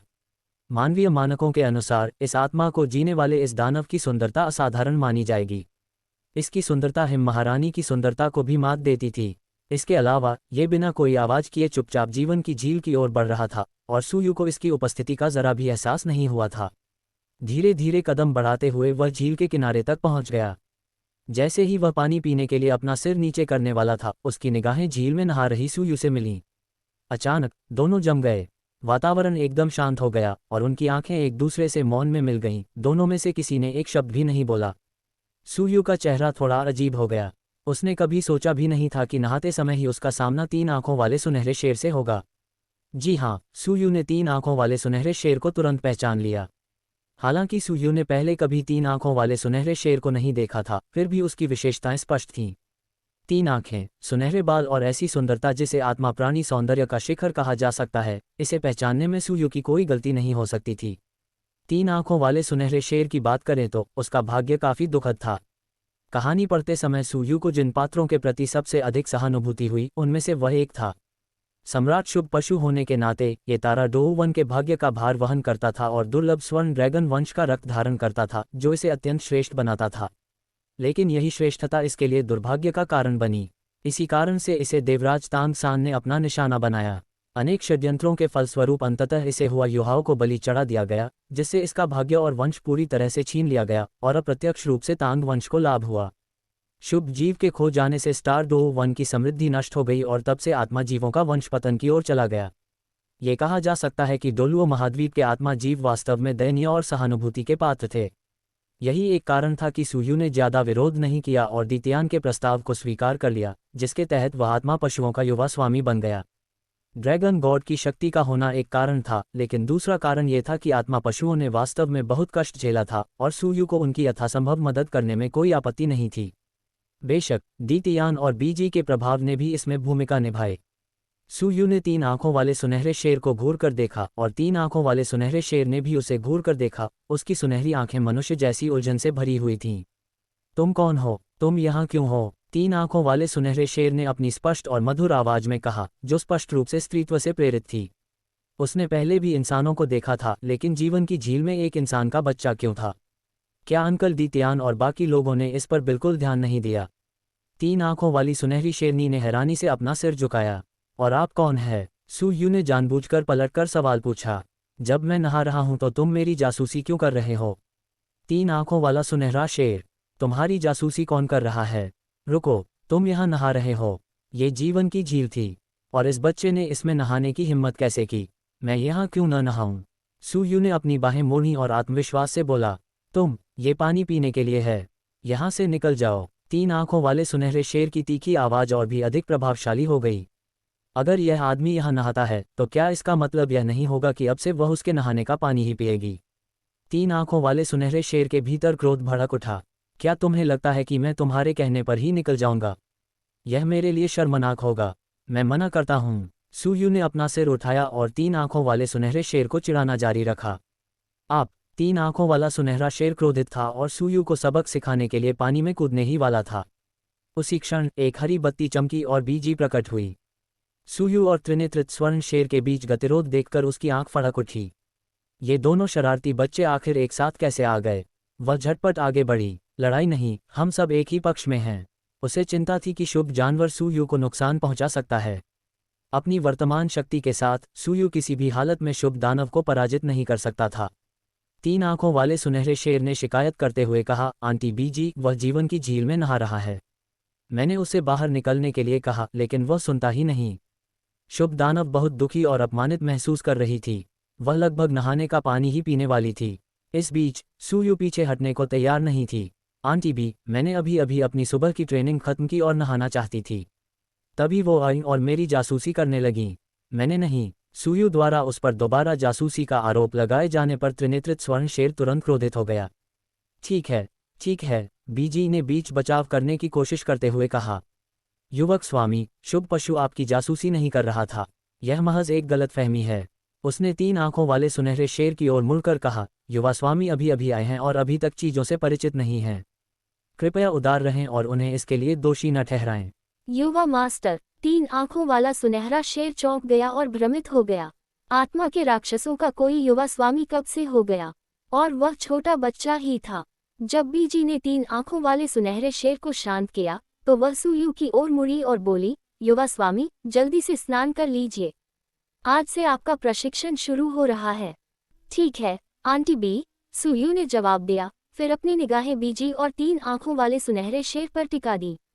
बीजी को खांसी आई। उसने 3 आंखों वाले सुनहरे शेर के सिर पर थपथपाया और चली गई। मुड़ने से पहले 3 आंखों वाली सुनहरी शेरनी ने सुयू पर एक नज़र डाली। उसकी आंखों में अवज्ञा का भाव झलक रहा था। ये स्पष्ट था कि सुयू अब इस शुभ जानवर की दृष्टि से प्रभावित हो चुका था। सुयू को कोई आपत्ति नहीं थी। वह मुस्कुराया और जल्दी से स्नान करके साफ कपड़े पहन लिए। एक फल चबाते हुए सुयू ने अपने थोड़े गीले बालों को झटकते हुए बीजी की ओर चलना शुरू किया, जो ज्यादा दूर नहीं थी। बीजी और शुभ पशु एक पेड़ के नीचे बैठे थे और जब उन्होंने सुयू को देखा तो बीजी ने उसे अपने पास आने का इशारा किया। आंटी बी, सुयू ने दौड़ते हुए पुकारा। शुभ प्राणी को अभी भी थोड़ा परेशान देखकर सुयू मन ही मन मुस्कुराए और एक फल निकालकर उसे देने लगी। क्या आपको कुछ फल चाहिए? हम्फ। शुभ प्राणी ने गहरी सांस ली और अपना सिर दूसरी तरफ घुमा लिया। नखरे दिखा रही हो, है ना? सुयू मन ही मन मुस्कुराया, फल को वापस रखकर खुद भी एक टुकड़ा खाया। ठीक है, मेरे लिए और freewebnovel.com। इस छोटी सी हरकत से शुभ पशु क्रोध से काम उठा। ठीक है, युवा स्वामी, उसे चिढ़ाना बंद करो, बीजी ने कहा, क्योंकि उसे समझ आ गया था कि सुयू जानबूझकर 3 आंखों वाले स्वर्ण शेर को उकसा रहा था। हालांकि शुभ प्राणी 15,000 साल की थी, फिर भी वह एक छोटी बच्ची की तरह भोली भाली थी। उसमें ज्यादा छल कपट नहीं था। सुयू, हालांकि केवल 6 वर्ष का था, एक नन्ही लोमड़ी की तरह चालाक था। शुभ पशु के लिए उसका मुकाबला करना असंभव था। अगर ऐसा ही चलता रहा तो बीजी को चिंता थी कि शुभ पशु भावनात्मक रूप से पीड़ित हो सकता है। आखिरकार उसने उन दोनों को बड़े होते देखा था और वह उनमें से किसी को भी दुखी नहीं देख सकती थी। ठीक है, सुयू ने फल को 2-3 निवालों में खत्म करते हुए कहा और फिर मासूम सा चेहरा बना लिया। आंटी बी, आज हम क्या सीख रहे हैं? बीजी ने धीरे से मुस्कुराते हुए कहा, आज से हम सैद्धांतिक और व्यवहारिक दोनों पाठों पर ध्यान केंद्रित करेंगे। सुबह के समय हम विभिन्न सिद्धांतों पर चर्चा करेंगे। सिद्धांत संप्रदायों में विभिन्न आध्यात्मिक मंत्रों की जीवन अवधि, उनकी विशेषताएं, युद्ध विधियां और उनकी आदतें और पसंद शामिल हैं। दोपहर के समय हम व्यवहारिक पर ध्यान केंद्रित करते हैं। आत्मा के स्वामी के विपरीत हम एक दूसरे से इतने अलग नहीं हैं, लेकिन हमारी अपनी शक्तियां हैं। आत्मा के युद्ध को समझने के मामले में मनुष्य हम बहुत पीछे हैं। व्यवहारिक युद्ध की करें तो स्टार 2 वनों में बात करते हैं, कई प्रकार के आत्मा पशु पाए जाते हैं, इसलिए आपको मानव अकादमियों द्वारा दी जाने वाली युद्ध वाली शैली की तुलना में कहीं अधिक समृद्ध और प्रत्यक्ष युद्ध शैली का अनुभव होगा। एक तरह से हमारी व्यवहारिक लड़ाई अधिक प्रामाणिक है। निम्न स्तर के आत्मा पशु शिक्षा की तरह खुद को लाभ नहीं पता। बीजी ने अर्थपूर्ण ढंग से बात की। इससे स्तब्ध सू यू ने सिरहाला में सहमति व्यक्त की। आत्मा राक्षसों के बीच की लड़ाइयाँ अधिक आदिम, अधिक भव्य और अधिक वास्तविक थी। इंसान तर्कशील थे और जानते थे कि संयम कैसे है, लेकिन आत्मा राक्षस ऐसा नहीं जानते थे। उनके हमले अधिक भयंकर और घातक थे। दूसरी ओर, यदि सू यू इस तरह के टिकाऊ युद्ध में जीवित रहता है, तो उसकी युद्ध शैली अप्रत्याशित रूप से तेज, स्थिर और स्थिर है। डोलू डालू 2, सच्चा ईश्वर राजा अध्याय 9, DD2 9 निःशुल्क वेब उपन्यास। अध्याय 9, DD2 9। आपको ये समझना होगा कि खून देखना और खून न देखना दो बिल्कुल अलग अनुभव है। तो क्या तुम डरे हुए हो? बीजी ने मुस्कुराते हुए पूछा। मैं किसी भी स्थिति के लिए पूरी तरह से तैयार हूँ, सुयू ने दृढ़ता से उत्तर दिया। अगर उनमें इतना दृढ़ संकल्प भी न होता, तो वे अपने पास मौजूद शक्ति और लाभों के अयोग्य होते। बहुत अच्छा, बीजी ने संतुष्टि से सिर हिलाया। तो चलिए आज का पाठ शुरू करते हैं। बोलते बोलते उसने दूर की ओर हाथ हिलाया। थोड़ी देर बाद घने जंगल से एक चमकीले लाल रंग का 3 सिर वाला विशालकाय कुत्ता निकला। इसके पीछे 1 दर्जन ऐसे ही लाल रंग के विशालकाय कुत्ते चल रहे थे, जिनमें से प्रत्येक अपने मुंह में एक आत्मा राक्षस को लिए हुए था। इस 3 सिर वाले विशालकाय कुत्ते को देखते ही सुयू ने इसे तुरंत पहचान लिया। ये क्रिम्सन किंग था, जो 10 महान भयंकर जानवरों में से एक था, जिसका असली रूप 3 सिर वाला स्कारलेट डेमन मास्टिफ था, जिसकी साधना लगभग 300,000 वर्षों की थी, जो लगभग एक मानव रैंक 96 to 97 सुपर डोलुओं के बराबर है। मूल कहानी में ये क्रिम्सन किंग सबसे कमजोर रैंक 98 सुपर डोलू जुवानजी जितना भी शक्तिशाली नहीं था, इसलिए रैंक 98 तक पहुंचने से यह अभी भी काफी दूर था। क्रिम्सन किंग ने अपने मुंह से तीनों आत्मा राक्षसों को नीचे गिरा दिया और सुयू के सामने आदरपूर्वक प्रणाम किया। नमस्कार युवा स्वामी, उठो। क्रिम्सन किंग, सुयू ने अपने चेहरे के भावों में ज्यादा बदलाव किए बिना प्रणाम स्वीकार किया। क्रिम्सन किंग डीतियान और बीजी से अलग था। उन दोनों ने उसे बचपन से पाला था, इसलिए उनका रिश्ता ज्यादा व्यक्तिगत था और वह स्वाभाविक रूप से उन्हें चाचा और चाची कहकर पुकारता था। लेकिन अन्य आत्मा प्राणियों के लिए उसे इस बात से कोई फर्क नहीं पड़ता था कि वे उसे किस तरह संबोधित करते थे। वह अपनी पहचान के महत्व को बहुत अच्छी तरह समझता था। बीजी, मैंने आपके द्वारा अनुरोधित आत्मा पशुओं को ला दिया है। उसके पीछे दर्जन भर स्कारलेट डेमन मास्टिफ कुत्तों ने भी अपने साथ ले जा रहे आत्मा पशुओं को नीचे गिरा दिया। धन्यवाद, बीजी ने धीरे से कहा। क्रिम्सन किंग ने अपना सिर हिलाया, शुभ पशु की ओर इशारा किया और फिर सुयू की ओर देखा। यदि युवा स्वामी को कभी भी आवश्यकता हो तो बस मुझे बुला लेना, मैं हमेशा आसपास ही रहूंगा। धन्यवाद, सुयू ने शांत भाव से उत्तर दिया। ये तो बस मेरा कर्तव्य है, क्रिम्सन किंग ने अन्य स्कारलेट डेमन मास्टिफ्स के साथ जाने से पहले एक बार फिर झुककर कहा। ये सब देखने के बाद 3 आंखों वाले सुनहरे शेर ने सुयू को और भी अधिक जिज्ञासा से देखा। यहाँ तक कि क्रिम्सन किंग को भी झुककर उन्हें युवा स्वामी कहकर संबोधित करना पड़ा, जबकि उन्हें सम्राट शुभ पशु को ऐसा सम्मान भी नहीं मिला। ठीक है, चलिए अपना पाठ शुरू करते हैं। बीजी ने ताली बजाई, जिससे सुयू का ध्यान उसकी ओर गया। उसने लापरवाही से हाथ हिलाया और सुयू के सामने एक आत्मा राक्षस प्रकट हो गया। वह लगभग 1 मीटर लंबा बबून था, जिसका शरीर भूरे पीले रंग के फर से ढका हुआ था। उसकी आंखें भूरी थीं और भुजाएं असामान्य रूप से लंबी थीं। उसके पंजे नुकीले थे और उसके नुकीले दांत होठों से बाहर निकले हुए थे। उसकी आंखों में भयंकर चमक थी।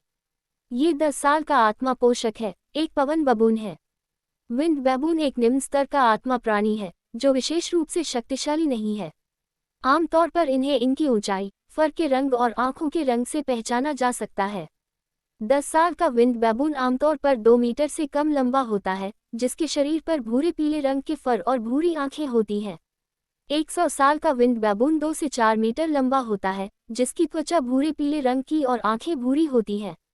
1000 साल के विंड बैबून की ऊंचाई 4 मीटर से अधिक होती है। उसके फर का रंग गहरा पीला हो जाता है और उसकी आंखें गहरे भूरे रंग की हो जाती हैं। 10,000 वर्ष के स्तर पर पहुंचने के बाद पवन बबून का आकार घटकर लगभग 2 मीटर रह जाता है। इस अवस्था में इसका पूरा शरीर गहरे पीले रंग का हो जाता है और इसकी आंखें काली हो जाती हैं। इसकी गति, शक्ति, रक्षा और आक्रमण क्षमता में नाटकीय रूप से वृद्धि होती है। बीजी ने समझाते हुए उनके सामने मौजूद आत्मा पशु की ओर इशारा किया। जैसे ही उसने बोलना शुरू किया, उसने 3 और आत्मा राक्षसों को बुला लिया। ये तीनों जीव पवन बबून के समान थे, लेकिन यह स्पष्ट था कि वे क्रमशः 100 वर्ष, 1000 वर्ष और 10,000 वर्ष के स्तर पर थे। सु यू ने जिज्ञासा से भरी आंखों से चारों पवन बबूनों के बीच के अंतरों का ध्यानपूर्वक अवलोकन किया। तो ये है प्रसिद्ध ईश्वर हत्यारा पवन बबून। अगर आपसे पूछा जाए कि डोलू डालू 2 में सबसे कुख्यात आत्मा राक्षस कौन था, तो वह निश्चित रूप से पवन बबून होगा, जिसने लगभग एक देवता को मारने का कारनामा कर दिखाया था। freewebnovel.com। दुर्भाग्यवश ये सफलता से थोड़ा ही चूक गया। अगर यह सफल हो जाता तो ये युगों युगों तक याद रखने योग्य एक किंवदंती बन जाता। इन दोनों के बीच के अंतरों को ध्यान से देखें। बीजी की आवाज बिल्कुल सही समय पर आई।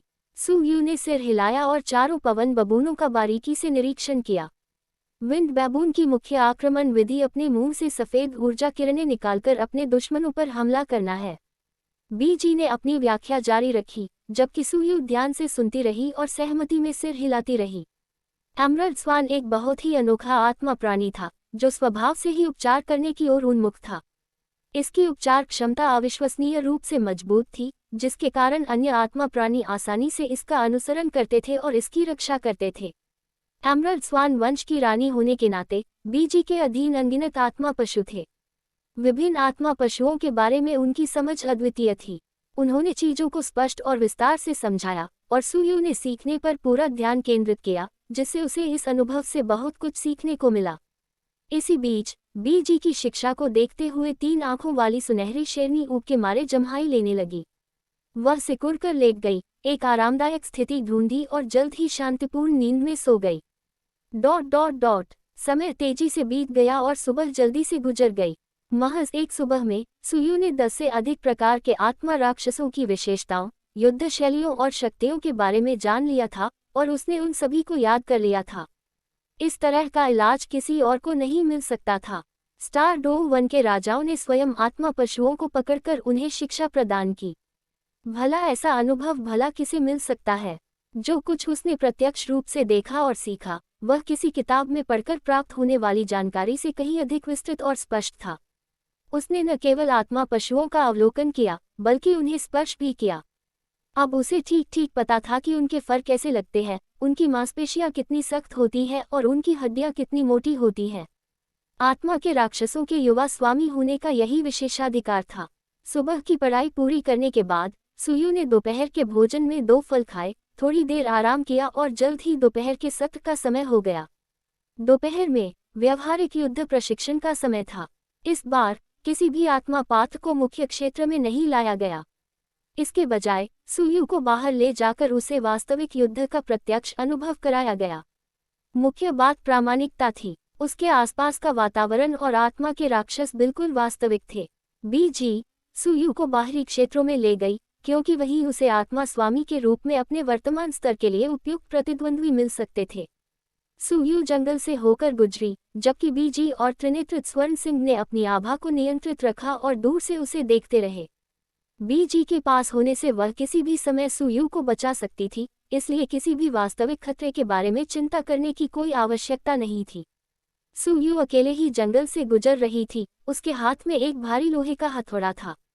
ये हथौड़ा सु यू ने विशेष रूप से बनवाया था, जिसका वजन कई 100 पाउंड था। उसके पास कोई और विकल्प नहीं था। उसे युद्ध का लगभग कोई अनुभव नहीं था और वह अन्य हथियारों को चलाने में भी कुशल नहीं था। किसी अपरिचित चीज का इस्तेमाल करने के बजाय उसने सोचा कि क्यों न वह बेतहाशा हथौड़ा चलाए। अपनी अमानवीय ताकत से वह हथौड़ा काफी नुकसान पहुंचा सकता था। जैसे जैसे सु यू सावधानीपूर्वक जंगल में आगे बढ़ रहा था, उसकी इंद्रियां पूरी तरह सतर्क थीं। आसपास का वातावरण विचित्र रूप से शांत था, जिससे वह और भी सतर्क हो गया। अचानक उसकी नज़र के कोने से उसने आगे रास्ते पर एक क्षणिक काली छाया देखी। सु यू ने हथौड़े पर अपनी पकड़ और मजबूत कर ली। उसकी आंखें तेज और केंद्रित हो गईं। उसकी रीढ़ की हड्डी में सिहरन दौड़ गई। सहज ही वह दाईं ओर कूदा और साथ ही साथ अपने हथौड़े को उग्रता से घुमाने लगा। हथौड़े के एक ही वार से हवा में एक जोरदार सरसराहट गूंज उठी। हालांकि सुयू को युद्ध की कोई तकनीक नहीं आती थी और न ही उसे युद्ध का कोई अनुभव था, फिर भी उसकी ताकत 10,000 पाउंड से अधिक थी। सैकड़ों पाउंड के हथौड़े के वजन के साथ मिलकर अगर उसका वार सही जगह लगता तो वह किसी भी आत्मा के वयोवृद्ध को पल भर में मार सकता था। बेशक ऐसा तभी होता जब वह टकराता। सुयू का जोरदार प्रहार किसी चीज से नहीं टकराया और प्रबल जड़त्व के कारण वह एक पूरा चक्कर लगा बैठा। खुद को संभालते हुए सुयू ने अपने दाहिने हाथ में हथौड़ा कसकर पकड़ा और सतर्क मुद्रा में खड़ा रहा। अपना सिर घुमाते ही उसने देखा कि एक तेंदुए के आकार का आत्मा प्राणी, लगभग 2 मीटर लंबा और कंधे तक 1 मीटर ऊंचा, उसी स्थान पर प्रकट हो रहा था जहां वह खड़ा था। उस जानवर के शरीर पर भूरे पीले रंग के फर थे जिन पर बैंगनी रंग के तेंदुए जैसे धब्बे थे और उसकी काली आंखों में शिकारी चमक थी। उसका मुंह नुकीले दांतों से भरा हुआ था। यह एक लाइटनिंग लेपर्ड था। यह उन लगभग 1 दर्जन आत्मा राक्षसों में से एक था जिनके बारे में सुयू को उस सुबह पहले ही पता चल चुका था। इसके आकार को देखते हुए इस लाइटनिंग लेपर्ड की उम्र लगभग 200 वर्ष होनी चाहिए। जैसा कि इसके नाम से ही स्पष्ट है, लाइटनिंग लेपर्ड बिजली की तरह तेज था। यह एक फुर्तीला जीव था जिसका मुख्य आक्रमण तंत्र अपने शरीर से बैंगनी बिजली छोड़ना और अपने मुंह से बिजली के गोले फेंककर दुश्मनों पर हमला करना था। सुयू के चेहरे पर गंभीरता आ गई और उसके दिमाग में बिजली के तेंदुओं के बारे में सारी जानकारी तेजी से याद आ गई। इसी बीच उसके सामने मौजूद बिजली के तेंदुए ने अपने नुकीले दांत दिखाए, धीमी सी गुर्राहट निकाली और उसकी काली आंखें सुयू पर टिकी हुई थीं। अचानक बिजली की गति वाले तेंदुए ने अपने पिछले पैरों को थोड़ा मोड़ा और आश्चर्यजनक गति से सुयू की ओर छलांग लगाए। सुयू ने अपना दाहिना पैर जमीन पर पटका, जिससे एक छोटा सा गड्ढा बन गया और अपने भारी लोहे के हथौड़े को क्षैतिज रूप से घुमाते हुए सीधे लाइटनिंग लेपर्ड पर निशाना साधा। लोहे का हथौड़ा हवा में सीटी बजाता हुआ निकला, जिससे हवा के झोंके उत्पन्न हुए। खतरे को भांपते हुए लाइटनिंग लेपर्ड ने हवा में ही अपने शरीर को घुमाया और एक तरफ हट गया। फिर जैसे ही बैंगनी रोशनी उसके फर पर चमकी, उसके शरीर पर बिजली की चिंगारियां निकलने लगीं। उसने अपना मुंह खोला और लगभग 1 फुट व्यास का बिजली का गोला थूका, जो तेज गति से सुयू की ओर बढ़ा। सुयू की पुतलियां सिकुड़ गईं और वह तेजी से एक तरफ कूद गया, हमले से बचने के लिए लुढ़क गया। उसी क्षण बिजली की तरह तेज तेंदुए ने फिर से झपट्टा मारा। उसके जबड़े चौड़े खुले हुए थे और वह सुयू की गर्दन पर हमला करने के लिए तैयार था। अगर वह वार सुयू को लग जाता तो वह निस्संदेह मौके पर ही मर जाता। इस नाजुक क्षण में सुयू के हाथ में मौजूद ब्लैक ड्रैगन रिंग चमक उठी और अचानक एक विशाल कांस्य कड़ाही प्रकट हो गई। लाइटनिंग लेपर्ड के पास इससे बचने का समय नहीं था और वह सीधे कड़ाही में जा गिरा। इस जीवन में एक बार मिलने वाले अवसर का लाभ उठाते हुए सुयू ने कड़ाही को उसके एक पैर से पकड़ा और उसे सीधे बिजली के तेंदुए की ओर घुमाया। वह जानवर 10 मीटर से भी अधिक दूर जा गिरा, जमीन पर गिरकर कई बार लुढ़का।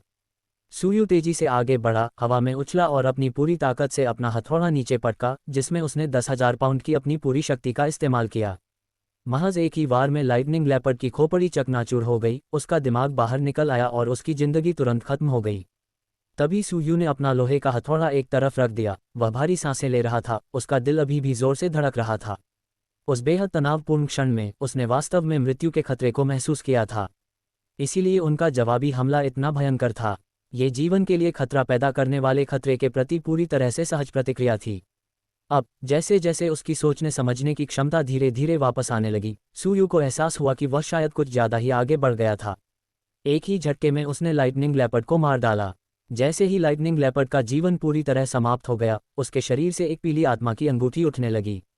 सुयू की जीत देखकर बीजी 3 आंखों वाले सुनहरे शेर को अपने पक्ष में ले आया। बीजी को पास आते देख सुयू ने अपना मुंह खोल दिया। आंटी बी, मैं युवा गुरु, मैं समझ गया कि आप क्या कहना चाह रहे हैं। चिंता करने की कोई जरूरत नहीं है। ये प्रशिक्षण है, जीवन और मृत्यु का संघर्ष। जीवन और मृत्यु की लड़ाई में या तो तुम जीवित रहोगे या मैं मरूंगा। अगर तुम हिचकिचाते हो तो प्रशिक्षण का क्या फायदा। जब तक आप अंधाधुंध हत्या नहीं कर रहे हैं तब तक ये ठीक है। बीजी ने धीरे से मुस्कुराया। आत्मा पशुओं की दुनिया में एक दूसरे को मारना आम बात थी। कुछ आत्मा जंगली जीवों को मारना कोई बड़ी बात नहीं थी। समस्या आत्मा पशुओं को मारने में नहीं थी, बल्कि बिना किसी कारण के ऐसा करने या अंधाधुंध नरसंहार करने में थी। वास्तव में घृणित बात केवल आत्मा के राक्षसों को मारना ही नहीं थी, बल्कि न्यायसंगत दिखने के लिए धार्मिकता के बहाने उन्हें मारना था। इसके अलावा सुयू की भूमिका संपूर्ण आत्मा पशु जाति में आशा जगाने की थी, न कि केवल कुछ आत्मा पशुओं के जीवन या मृत्यु की चिंता करने की।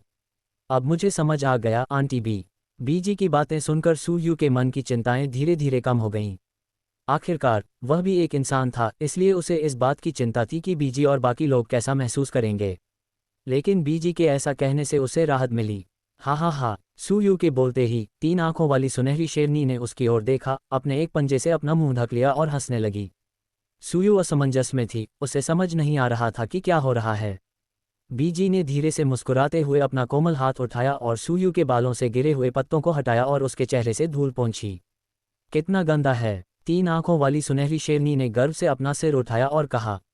वह निश्चित रूप से इस बात का जिक्र कर रही थी कि सुयू बिजली के तेंदुए के हमलों से बचने की कोशिश में जमीन पर लौट रही थी।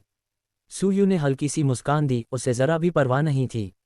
आखिरकार वह जानता था कि उसके पास वास्तविक युद्ध का अनुभव नहीं है। क्या हमें जारी रखना चाहिए? बीजी ने पूछा। सुयू ने सिर हिलाया। ठीक है, चलिए आगे बढ़ते हैं।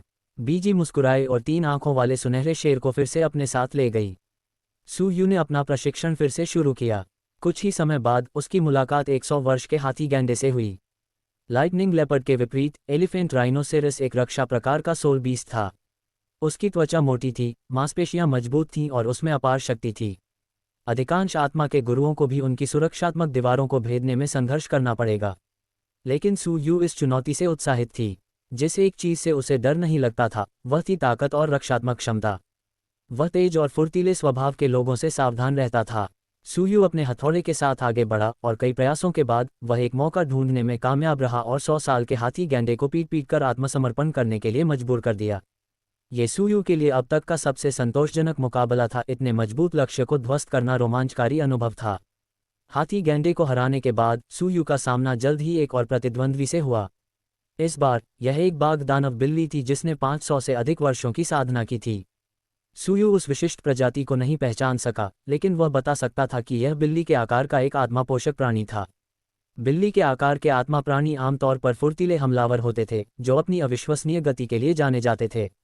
सुयू को सबसे ज्यादा डर ऐसे फुर्तीले आत्मा पशुओं से लगता था। लड़ाई तुरंत शुरू हो गई। सुयू ने अपने हथौड़े को पूरी ताकत से घुमाया, लेकिन टाइगर डेमन कैट अविश्वसनीय रूप से तेज थी और सुयू का हथौड़ा उसे छू भी नहीं सका। वह जानवर परछाई की तरह चलता था, जिससे सुयू पर जबरदस्त दबाव पड़ रहा था। 500 वर्षों की साधना वाला एक बाघ दानव बिल्ली, लगता है इस बार युवा स्वामी को अपना प्रतिद्वंद्वी मिल गया है। बीजी एक पेड़ के पीछे से युद्ध देख रही थी। सुयू की ताकत बिल्कुल भी कम नहीं थी और उसके हमलों में अपार शक्ति थी। अगर वह एक भी वार कर पाता तो टाइगर डेमन कैट का लगभग सफाया हो जाता। लेकिन असली मुश्किल उस प्रहार को अंजाम तक पहुंचाने में थी।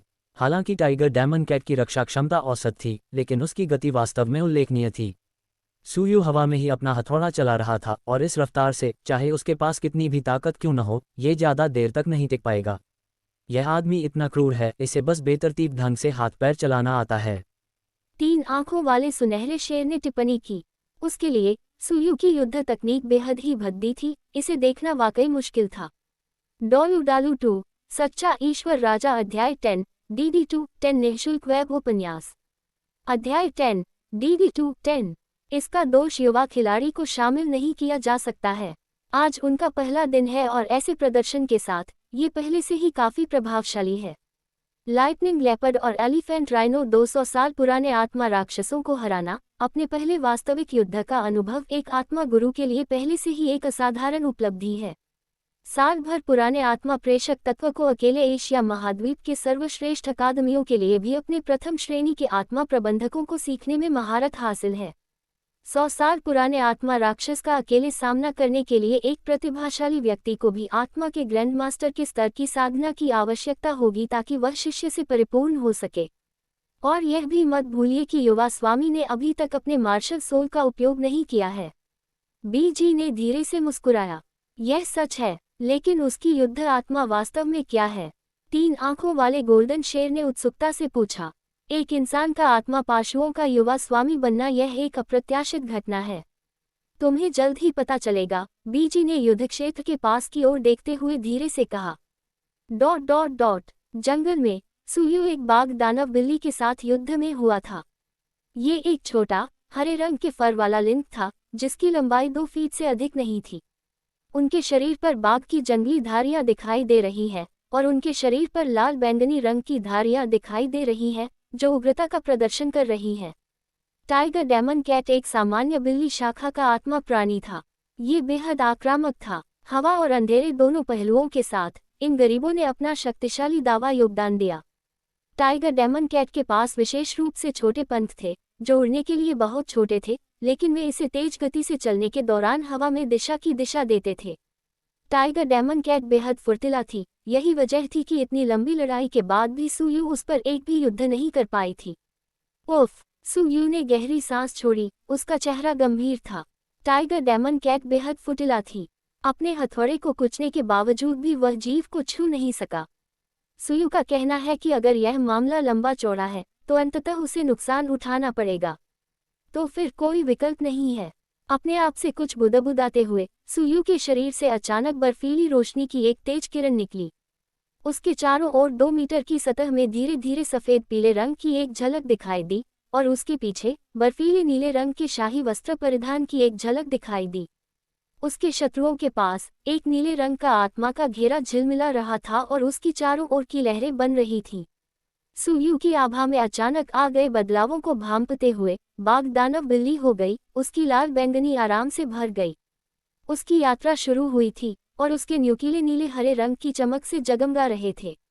सुयू को घरते हुए उसने आक्रमणकारी मुद्रा अपना ली। कुछ ही बाद में उसकी आंखों से एक भयानक प्रकाश निकला और वह झपटा, उसके पीछे केवल एक स्मारक छोड़ा गया। लेकिन सुयू इन नामावली अपना हथौड़ा नहीं। पलक झपकते ही अनंत आत्मा का छल्ला चमक उठा और बाघ दानव बिल्ली पाल भर में बर्फ की मूर्ति बदल गई और हवा से नीचे गिरा दी गई। ये एक ही चाल में पराजित हो गया था। यहाँ तक कि किनारे से देख रहे बीजी और 3 आंखों वाले सुनहरे शेर भी स्पष्ट रूप से आश्चर्यचकित थे। पलक झपकते ही टाइगर डेमन कैट को वश में कर लिया गया। आंटी बीजी, अब आप बाहर आ सकती हैं। सुयू ने धीरे से सांस छोड़ी और पीछे मुड़कर आवाज लगाई। ये सुनकर बीजी 3 आंखों वाले सुनहरे शेर के साथ सुयू के पास आ गई। 3 आंखों वाली सुनहरी शेरनी उत्सुकता से बाघ दानव बिल्ली की बर्फ की मूर्ति के चारों ओर चक्कर लगा रही थी। उसकी सुनहरी आंखों में आश्चर्य की झलक दिखाई दे रही थी। इतना कम तापमान, ये तो बेहतरीन बर्फ है। 3 आंखों वाले सुनहरे शेर ने कुछ आश्चर्य के साथ टिप्पणी की। स्वर्ण ड्रैगन वंश की दिव्य शक्ति से युक्त होने के कारण उसमें परम प्रकाश और परम अग्नि के गुण भी मौजूद थे। गुणों के मामले में वह अद्वितीय थी। हालांकि सुयू की बर्फ ने यह आभास कराया कि गुणवत्ता के मामले में ये पूरी तरह से उसकी अल्टीमेट फायर के बराबर थी। अब वह इस बात की पुष्टि कर सकती थी कि सुयू के पास परम बर्फ का गुण मौजूद है। आपने ऐसा कैसे किया? 3 आंखों वाले सुनहरे शेर ने उत्सुकता से सुयू की ओर देखा। अल्टीमेट आइस के साथ भी इस स्तर का प्रदर्शन आश्चर्यजनक था। अपनी युद्ध क्षमता का उपयोग करने से पहले लड़ाई बहुत कठिन थी, लेकिन अपनी युद्ध शक्ति को सक्रिय करने के बाद उसने तुरंत ही जीत हासिल कर ली। ये विरोधाभास बहुत ही स्पष्ट था। सुयू ने हल्की सी मुस्कान के साथ जवाब दिया, मेरी पहली आत्मा कौशल का नाम बर्फ सम्राट का फरमान है। जैसे कोई सम्राट दैवीय आदेश जारी करता है, वैसे ही ये तुरंत सक्रिय हो जाता है। एक बार सक्रिय होने पर इसकी मारक क्षमता 100% होती है और लक्ष्य जबरन जम जाता है। जिन शत्रुओं की आत्मिक शक्ति मुझसे 2 स्तर से अधिक नहीं है, वे 3 सेकंड के लिए जम जाएंगे। जिनकी आत्मिक शक्ति 2 स्तर से अधिक है, उनके जमने की अवधि उनकी साधना पर निर्भर करेगी। freewebnovel.com। मुझे ठीक से नहीं पता कि ये किस प्रकार का बिल्ली जैसा आत्मा प्राणी है, लेकिन यह 100 साल का आत्मा प्राणी होना चाहिए। 100 साल पुराना आत्मावान जानवर, विशेषकर फुर्तीला जानवर, एक बार जम जाने के बाद मुक्त होने का कोई मौका नहीं होगा। दरअसल आइस एम्परर्स डिक्री से प्रभावित होने के बाद लक्ष्य 3 सेकंड के लिए जबरन जम जाएगा। लेकिन क्या वे तुरंत बाद खुद को छुड़ा पाएंगे या नहीं, ये विशिष्ट परिस्थिति पर निर्भर करेगा। आखिरकार सुयू का गुण अल्टीमेट आइस था, और अल्टीमेट आइस के जमा देने वाले प्रभाव से मुक्त होना आसान नहीं था। कम से कम ये टाइगर डेमन कैट तो ऐसा नहीं कर सकी। तुरंत सक्रियता, निश्चित निशाना और जबरन जमा देने की क्षमता, कितना शक्तिशाली आत्मा कौशल है। 3 आंखों वाला सुनहरा शेर प्रशंसा से विस्मयबोध व्यक्त किए बिना नहीं रह सका। इस आत्मिक कौशल का प्रभाव वास्तव में भयावह था। क्या इसका मतलब ये था कि एक बार इसे फेंके जाने के बाद प्रतिद्वंद्वी को नियंत्रित किया जा सकेगा? क्या इसमें बहुत अधिक आत्मिक शक्ति खर्च होती है? 3 आंखों वाले सुनहरे शेर ने पूछा। ज्यादा नहीं, मेरी वर्तमान आत्मिक शक्ति के साथ मैं इसे बिना किसी समस्या के लगभग 10 बार उपयोग कर सकता हूँ। सू यू ने मुस्कुराते हुए जवाब दिया। ईश्वरीय कौशल। 3 आंखों वाले सुनहरे शेर की आंखें अविश्वास से चौड़ी हो गईं। ऐसी अविश्वसनीय क्षमता, और फिर भी ऊर्जा की खपत इतनी अधिक नहीं थी। यह आत्मा कौशल तो सचमुच बेतुका था। इसे केवल ईश्वरीय ही कहा जा सकता है। वास्तव में इस कौशल को दैवीय माना जा सकता है। समान स्तर पर, या यहाँ तक कि एक उच्च रैंक वाले व्यक्ति के विरुद्ध भी, इस आत्मिक कौशल के साथ आप आसानी से हावी हो सकते हैं। बीजी ने भी प्रशंसा की। सू यू ने हल्की सी मुस्कान दी लेकिन कुछ नहीं कहा। क्या इसे पहले से ही ईश्वरीय कौशल माना जाता था?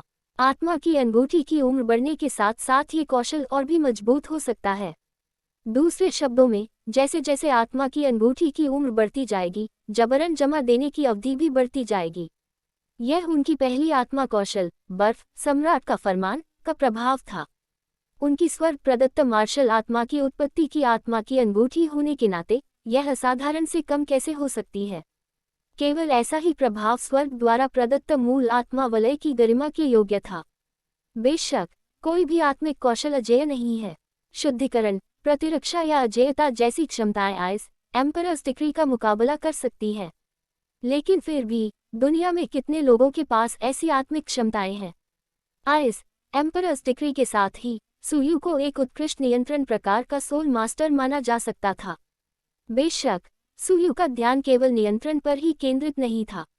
आइस एम्परर मार्शल सोल के साथ उनका विकास पथ मजबूत आक्रमण और नियंत्रण का संयोजन था। नियंत्रण और उत्पादन दोनों, यही सही तरीका था।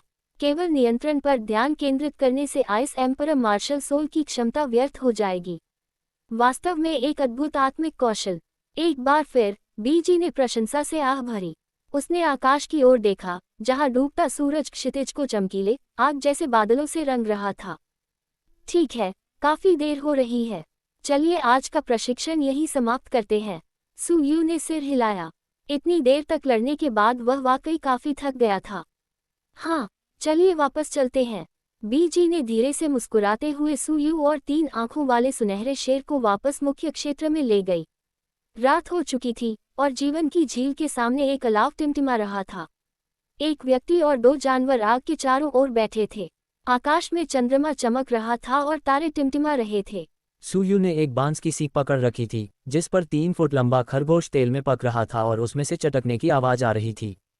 खरगोश से सुनहरी चर्बी की बूंदें टपक रही थीं, जिससे एक मनमोहक और लुभावनी सुगंध निकल रही थी। सू यू ने अपने आत्मा मार्गदर्शक उपकरण से कुछ मसाले और मिर्च पाउडर निकाले, उन्हें मांस पर छिड़का और आग पर कुछ और बार पकाया, जिससे और भी अधिक स्वादिष्ट सुगंध निकलने लगी। उसे क्या करना चाहिए? सू यू ने बांस की सीख वापस ली, खरगोश के मांस को हल्के से सूंघा और प्रशंसा किए बिना नहीं रह सकी। तस्क तस्क, कितनी अच्छी खुशबू है। आंटी बीजी, आप भी थोड़ा ले लीजिए। सू यू ने खरगोश का एक पैर तोड़कर बीजी को दे दिया। बीजी ने मुस्कुराते हुए इसे स्वीकार कर लिया। सू यू ने फिर भुने हुए खरगोश को 3 आंखों वाले सुनहरे शेर के सामने लहराते हुए चिढ़ाते हुए कहा, क्या तुम इसे खाना चाहते हो? हा हा, वाह। सू यू अपनी हंसी पूरी कर पाता उससे पहले ही वह चीख पड़ा। 3 आंखों वाली सुनहरी शेरनी ने अपना मुंह खोला, पूरे खरगोश को पकड़ा और तेजी से भाग गई। उसकी तेज आकर्षक आकृति सुनहरी रोशनी की एक लकीर में बदल गई और पलक झपकते ही गायब हो गई। क्या, वापस यहीं आओ। सू यू झटपट खड़ी हो गई और कुंठा में उछलते हुए उसके पीछे भागी। लेकिन वह 3 आंखों वाले सुनहरे शेर की गति की बराबरी कैसे कर सकता था? देखते ही देखते वह उससे ओझल हो गया। ठीक है, तो आप इसे इसी तरह खेलना चाहते हैं, है ना? सू यू ने अनिच्छा से पीछे मुड़ते हुए मन ही मन कुछ बुदबुदाया। वह भी ज्यादा दूर नहीं चला था कि एक सुनहरी रोशनी फिर से दिखाई दी। सू यू ने अपना सिर घुमाया और देखा कि वह कोई और नहीं बल्कि 3 आंखों वाला सुनहरा शेर था। 3 आंखों वाला सुनहरा शेर सू यू की ओर इतनी तेजी से बढ़ा कि इससे पहले कि वह प्रतिक्रिया कर पाता, वह उससे टकरा गया और उसे पीठ के बल जमीन पर गिरा दिया। 3 आंखों वाली सुनहरी शेरनी ने उसके सामने हड्डियों का ढेर गिरा दिया। उसकी सुनहरी आंखें चंचल शरारत से भरी हुई थीं। उसने अपने पंजे से अपना मुंह ढक लिया और कुछ हल्की हंसी हंसने के बाद इतराते हुए चली गई। उसके घमंडी रवैये ने सू यू को गुस्सा और हंसी दोनों का एहसास कराया। ये लड़की मन में द्वेष रखती है।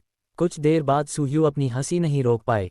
3 आंखों वाली सुनहरी शेरनी दिन में पहले उसे चिढ़ाने का बदला ले रही थी। उसने बदला लेने में जरा भी देर नहीं की। ठीक है, अभी बहुत समय है। देखते हैं कौन दूसरे को मात दे पाता है। सुयू ने नाक से कुड़ी, फिर अपनी पीठ थपथपाए और जीवन की झील में लौट गया। दुलुओ महाद्वीप पर दिव्य लोक में एक भव्य मंदिर में एक आकृति चुपचाप खड़ी थी। उसके लंबे नीले बाल थे जो झरने की तरह उसके पैरों तक लहरा रहे थे। पीछे से देखने पर ही यह बताना मुश्किल था कि वह पुरुष है या स्त्री। उन्होंने एक भव्य नीले रंग का चोला पहना हुआ था। वह वस्त्र पानी की लहरों की तरह लहराता हुआ प्रतीत हो रहा था, जिससे एक अंतहीन गहरा नीला रंग निकल रहा था। उसका चेहरा बेहद आकर्षक था, लगभग एक महिला के चेहरे जैसा। उसकी गहरी भावपूर्ण आंखों में कभी कभी हल्की बैंगनी रोशनी चमकती थी। उसने नश्वर जगत की ओर नीचे देखा, उसकी भौहें थोड़ी सिकुड़ गईं। 6 साल पहले डोलुओ महाद्वीप में एक उभरते सितारे का जन्म हुआ। लेकिन जल्द ही एक और भी अधिक प्रतिभाशाली सितारा अचानक प्रकट हुआ, जो अद्वितीय चमक के साथ जगमगा रहा था। ये नवगठित तारा अपार भाग्य और समृद्धि से परिपूर्ण है और निश्चित रूप से भविष्य में दिव्य लोक पर इसका महत्वपूर्ण प्रभाव पड़ेगा। दिव्य लोक के ईश्वर राजा के रूप में मैं कैसे निष्क्रिय बैठा रह सकता हूँ?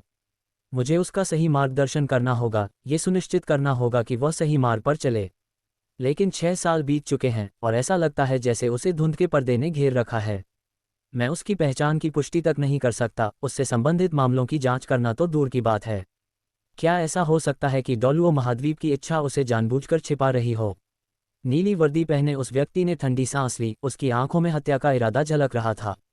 तीसरा भाई, एक कोमल आवाज सुनाई दी और एक आकृति शून्य से बाहर निकली, उस आदमी के बगल में प्रकट हुई और धीरे से अपना हाथ उसके चारों ओर लपेट लिया। ऐसा लग रहा था मानो उसने ये काम पहले भी अनगिनत बार किया हो, यह उसके लिए बहुत जाना पहचाना था। वह एक महिला थी जिसने गुलाबी रंग का गाउन पहना हुआ था। उसके लंबे बाल बिच्छू की पूंछ जैसी चोटी में गुथे हुए थे जो उसकी पीठ पर लटक रहे थे। बगल से देखने पर उनकी सुंदर, पतली और गोरी गर्दन दिखाई देती थी। उनके गाउन की कमर उनके शरीर से कसकर चिपकी हुई थी, जिससे उनकी मनमोहक आकृति और भी निखर रही थी। जियो वो, उस व्यक्ति ने अपना सिर थोड़ा सा घुमाया। उसकी आंखों में मौजूद हत्या का इरादा गायब हो गया और उसकी जगह गहरी आत्मीयता ने ले ली। उसने अपने बगल में बैठी महिला को स्नेह से देखा, उसकी आंखें प्रेम से भरी हुई थीं। ये व्यक्ति कोई और नहीं बल्कि समुद्र देवता और असुर देवता थे, जिन्हें देवराज तांग सान के नाम से जाना जाता था। तीसरे भाई, तुम अचानक इतने गुस्से में क्यों हो? क्या ये फिर से डोलुओ महाद्वीप पर किसी चीज की वजह से है? शाओ वो तांग सान के कंधे से टिककर खड़ी थी, उसकी आवाज में चिंता साफ झलक रही थी। तांग सान ने धीरे से शियाओ वो के सिर को सहलाते हुए कहा, कुछ नहीं, बस इतना है कि निचले लोक में एक नया तारा प्रकट हुआ है। मैंने चीजों को स्पष्ट रूप से देखने की कोशिश की, लेकिन ऐसा लग रहा था जैसे घने कोहरे ने मेरी दृष्टि को धुंधला कर दिया हो। मुझे बस यही उम्मीद है कि सब कुछ अच्छे दिशा में आगे बढ़ेगा। तांग सान ने गहरी सांस ली, उनके चेहरे पर दिव्य लोक और डोलू महाद्वीप के भविष्य के लिए चिंता के भाव स्पष्ट थे। चूंकि आपने कहा कि वह एक नया सितारा है, इसलिए वह एक अच्छा उम्मीदवार होना चाहिए। अगर वह तीसरे भाई को तांग संप्रदाय को पुनर्स्थापित करने में मदद कर सके तो ये बहुत अच्छा होगा। सूर्य चंद्रमा महाद्वीप और डोलू महाद्वीप के बीच संघर्ष के बाद से आत्मा के उपकरण लोकप्रिय हो गए हैं और तांग संप्रदाय का पतन हो रहा है। तांग सान के लिए दुखी महसूस करते हुए शाओ वू ने भी आह भरी। आखिरकार तांग सान ने अकेले ही तांग संप्रदाय की स्थापना की थी। उम्मीद तो यही है, लेकिन आकाश को देखकर मुझे लगता है कि तांग संप्रदाय का भाग्य अभी खत्म नहीं हुआ है। इसके फिर से फलने फूलने की अभी भी संभावना है। तांग सान ने आत्मविश्वास से बात की। आखिरकार शक्तिशाली गुप्त हथियारों से लैस प्रतिष्ठित तांग संप्रदाय का पतन कैसे हो सकता है? ये सब इसलिए हुआ क्योंकि वंशज उम्मीदों पर खरे नहीं उतरे। तांग संप्रदाय के गुप्त हथियार कभी भी दूसरों से कमतर नहीं थे। यदि आत्मा के उपकरण उन्नत भी होते तो भी वे तांग संप्रदाय के गुप्त हथियारों की जटिल शिल्पकारी की तुलना कैसे कर सकते थे? आखिरकार गुप्त हथियार इतने बेहतरीन ढंग से बनाए गए थे। अगर कोई आज भी बुद्ध के क्रोध से भरे तांग कमल या तूफानी नाशपाती के फूलों जैसी कोई चीज बना पाता तो तांग संप्रदाय निश्चित रूप से अपनी वर्तमान स्थिति में नहीं पहुंचता। आप सही कह रहे हैं तीसरे भाई, तांग संप्रदाय फिर से उठेगा। शाओ वू ने तांग सान को श्रद्धापूर्वक देखा, उसे उसकी बातों पर पूरा विश्वास था। तीसरे भाई की कही हर बात सही थी। तांग सान ने लाइट सी मान चाली और धीरे धीरे से शियाओ वू के गाल को छीन लिया। जैसे ही वह कुछ बोलने वाला था, अचानक उसे ऐसा लगा जैसे कुछ कमी सी महसूस हो रही हो। उसने नीचे देखा और महसूस किया कि उसकी पैंट गायब हो गई है। हल्की हवा चली और उसे हल्की ठंड महसूस हुई। कुछ क्रांतिकारी के सन्नाटे के बाद अचानक एक भयंकर दहाड़ का सपना देखा गया, जिससे उसकी बगल में शियाओ वू शौक खड़ा हो गया। ये किसने किया? तांग सान दहाड़ा, उसकी पिछली शलीनता और कुलीनता गायब हो गई। उसकी जगह एक भयंकर क्रोध ने ले ली जिसने शियाओ वू को भी डरा दिया। उसने झटके से नीचे देखा और किले से उसकी आंखें चौड़ी हो गईं। तीसरा भाई शाओ वो हौंफते हुए बोली और अपने हाथ से अपना मुंह ले लिया। ये तुम ही होगे विनाश के देवता। तांग सान ने अनैतिक संसार ली। दिव्य लोक में सबसे शक्तिशाली 5 देवराज थे, और उनमें से केवल विनाश के देवता के पास ही इस तरह की प्रेरणा देने की क्षमता और उद्देश्य दोनों थे।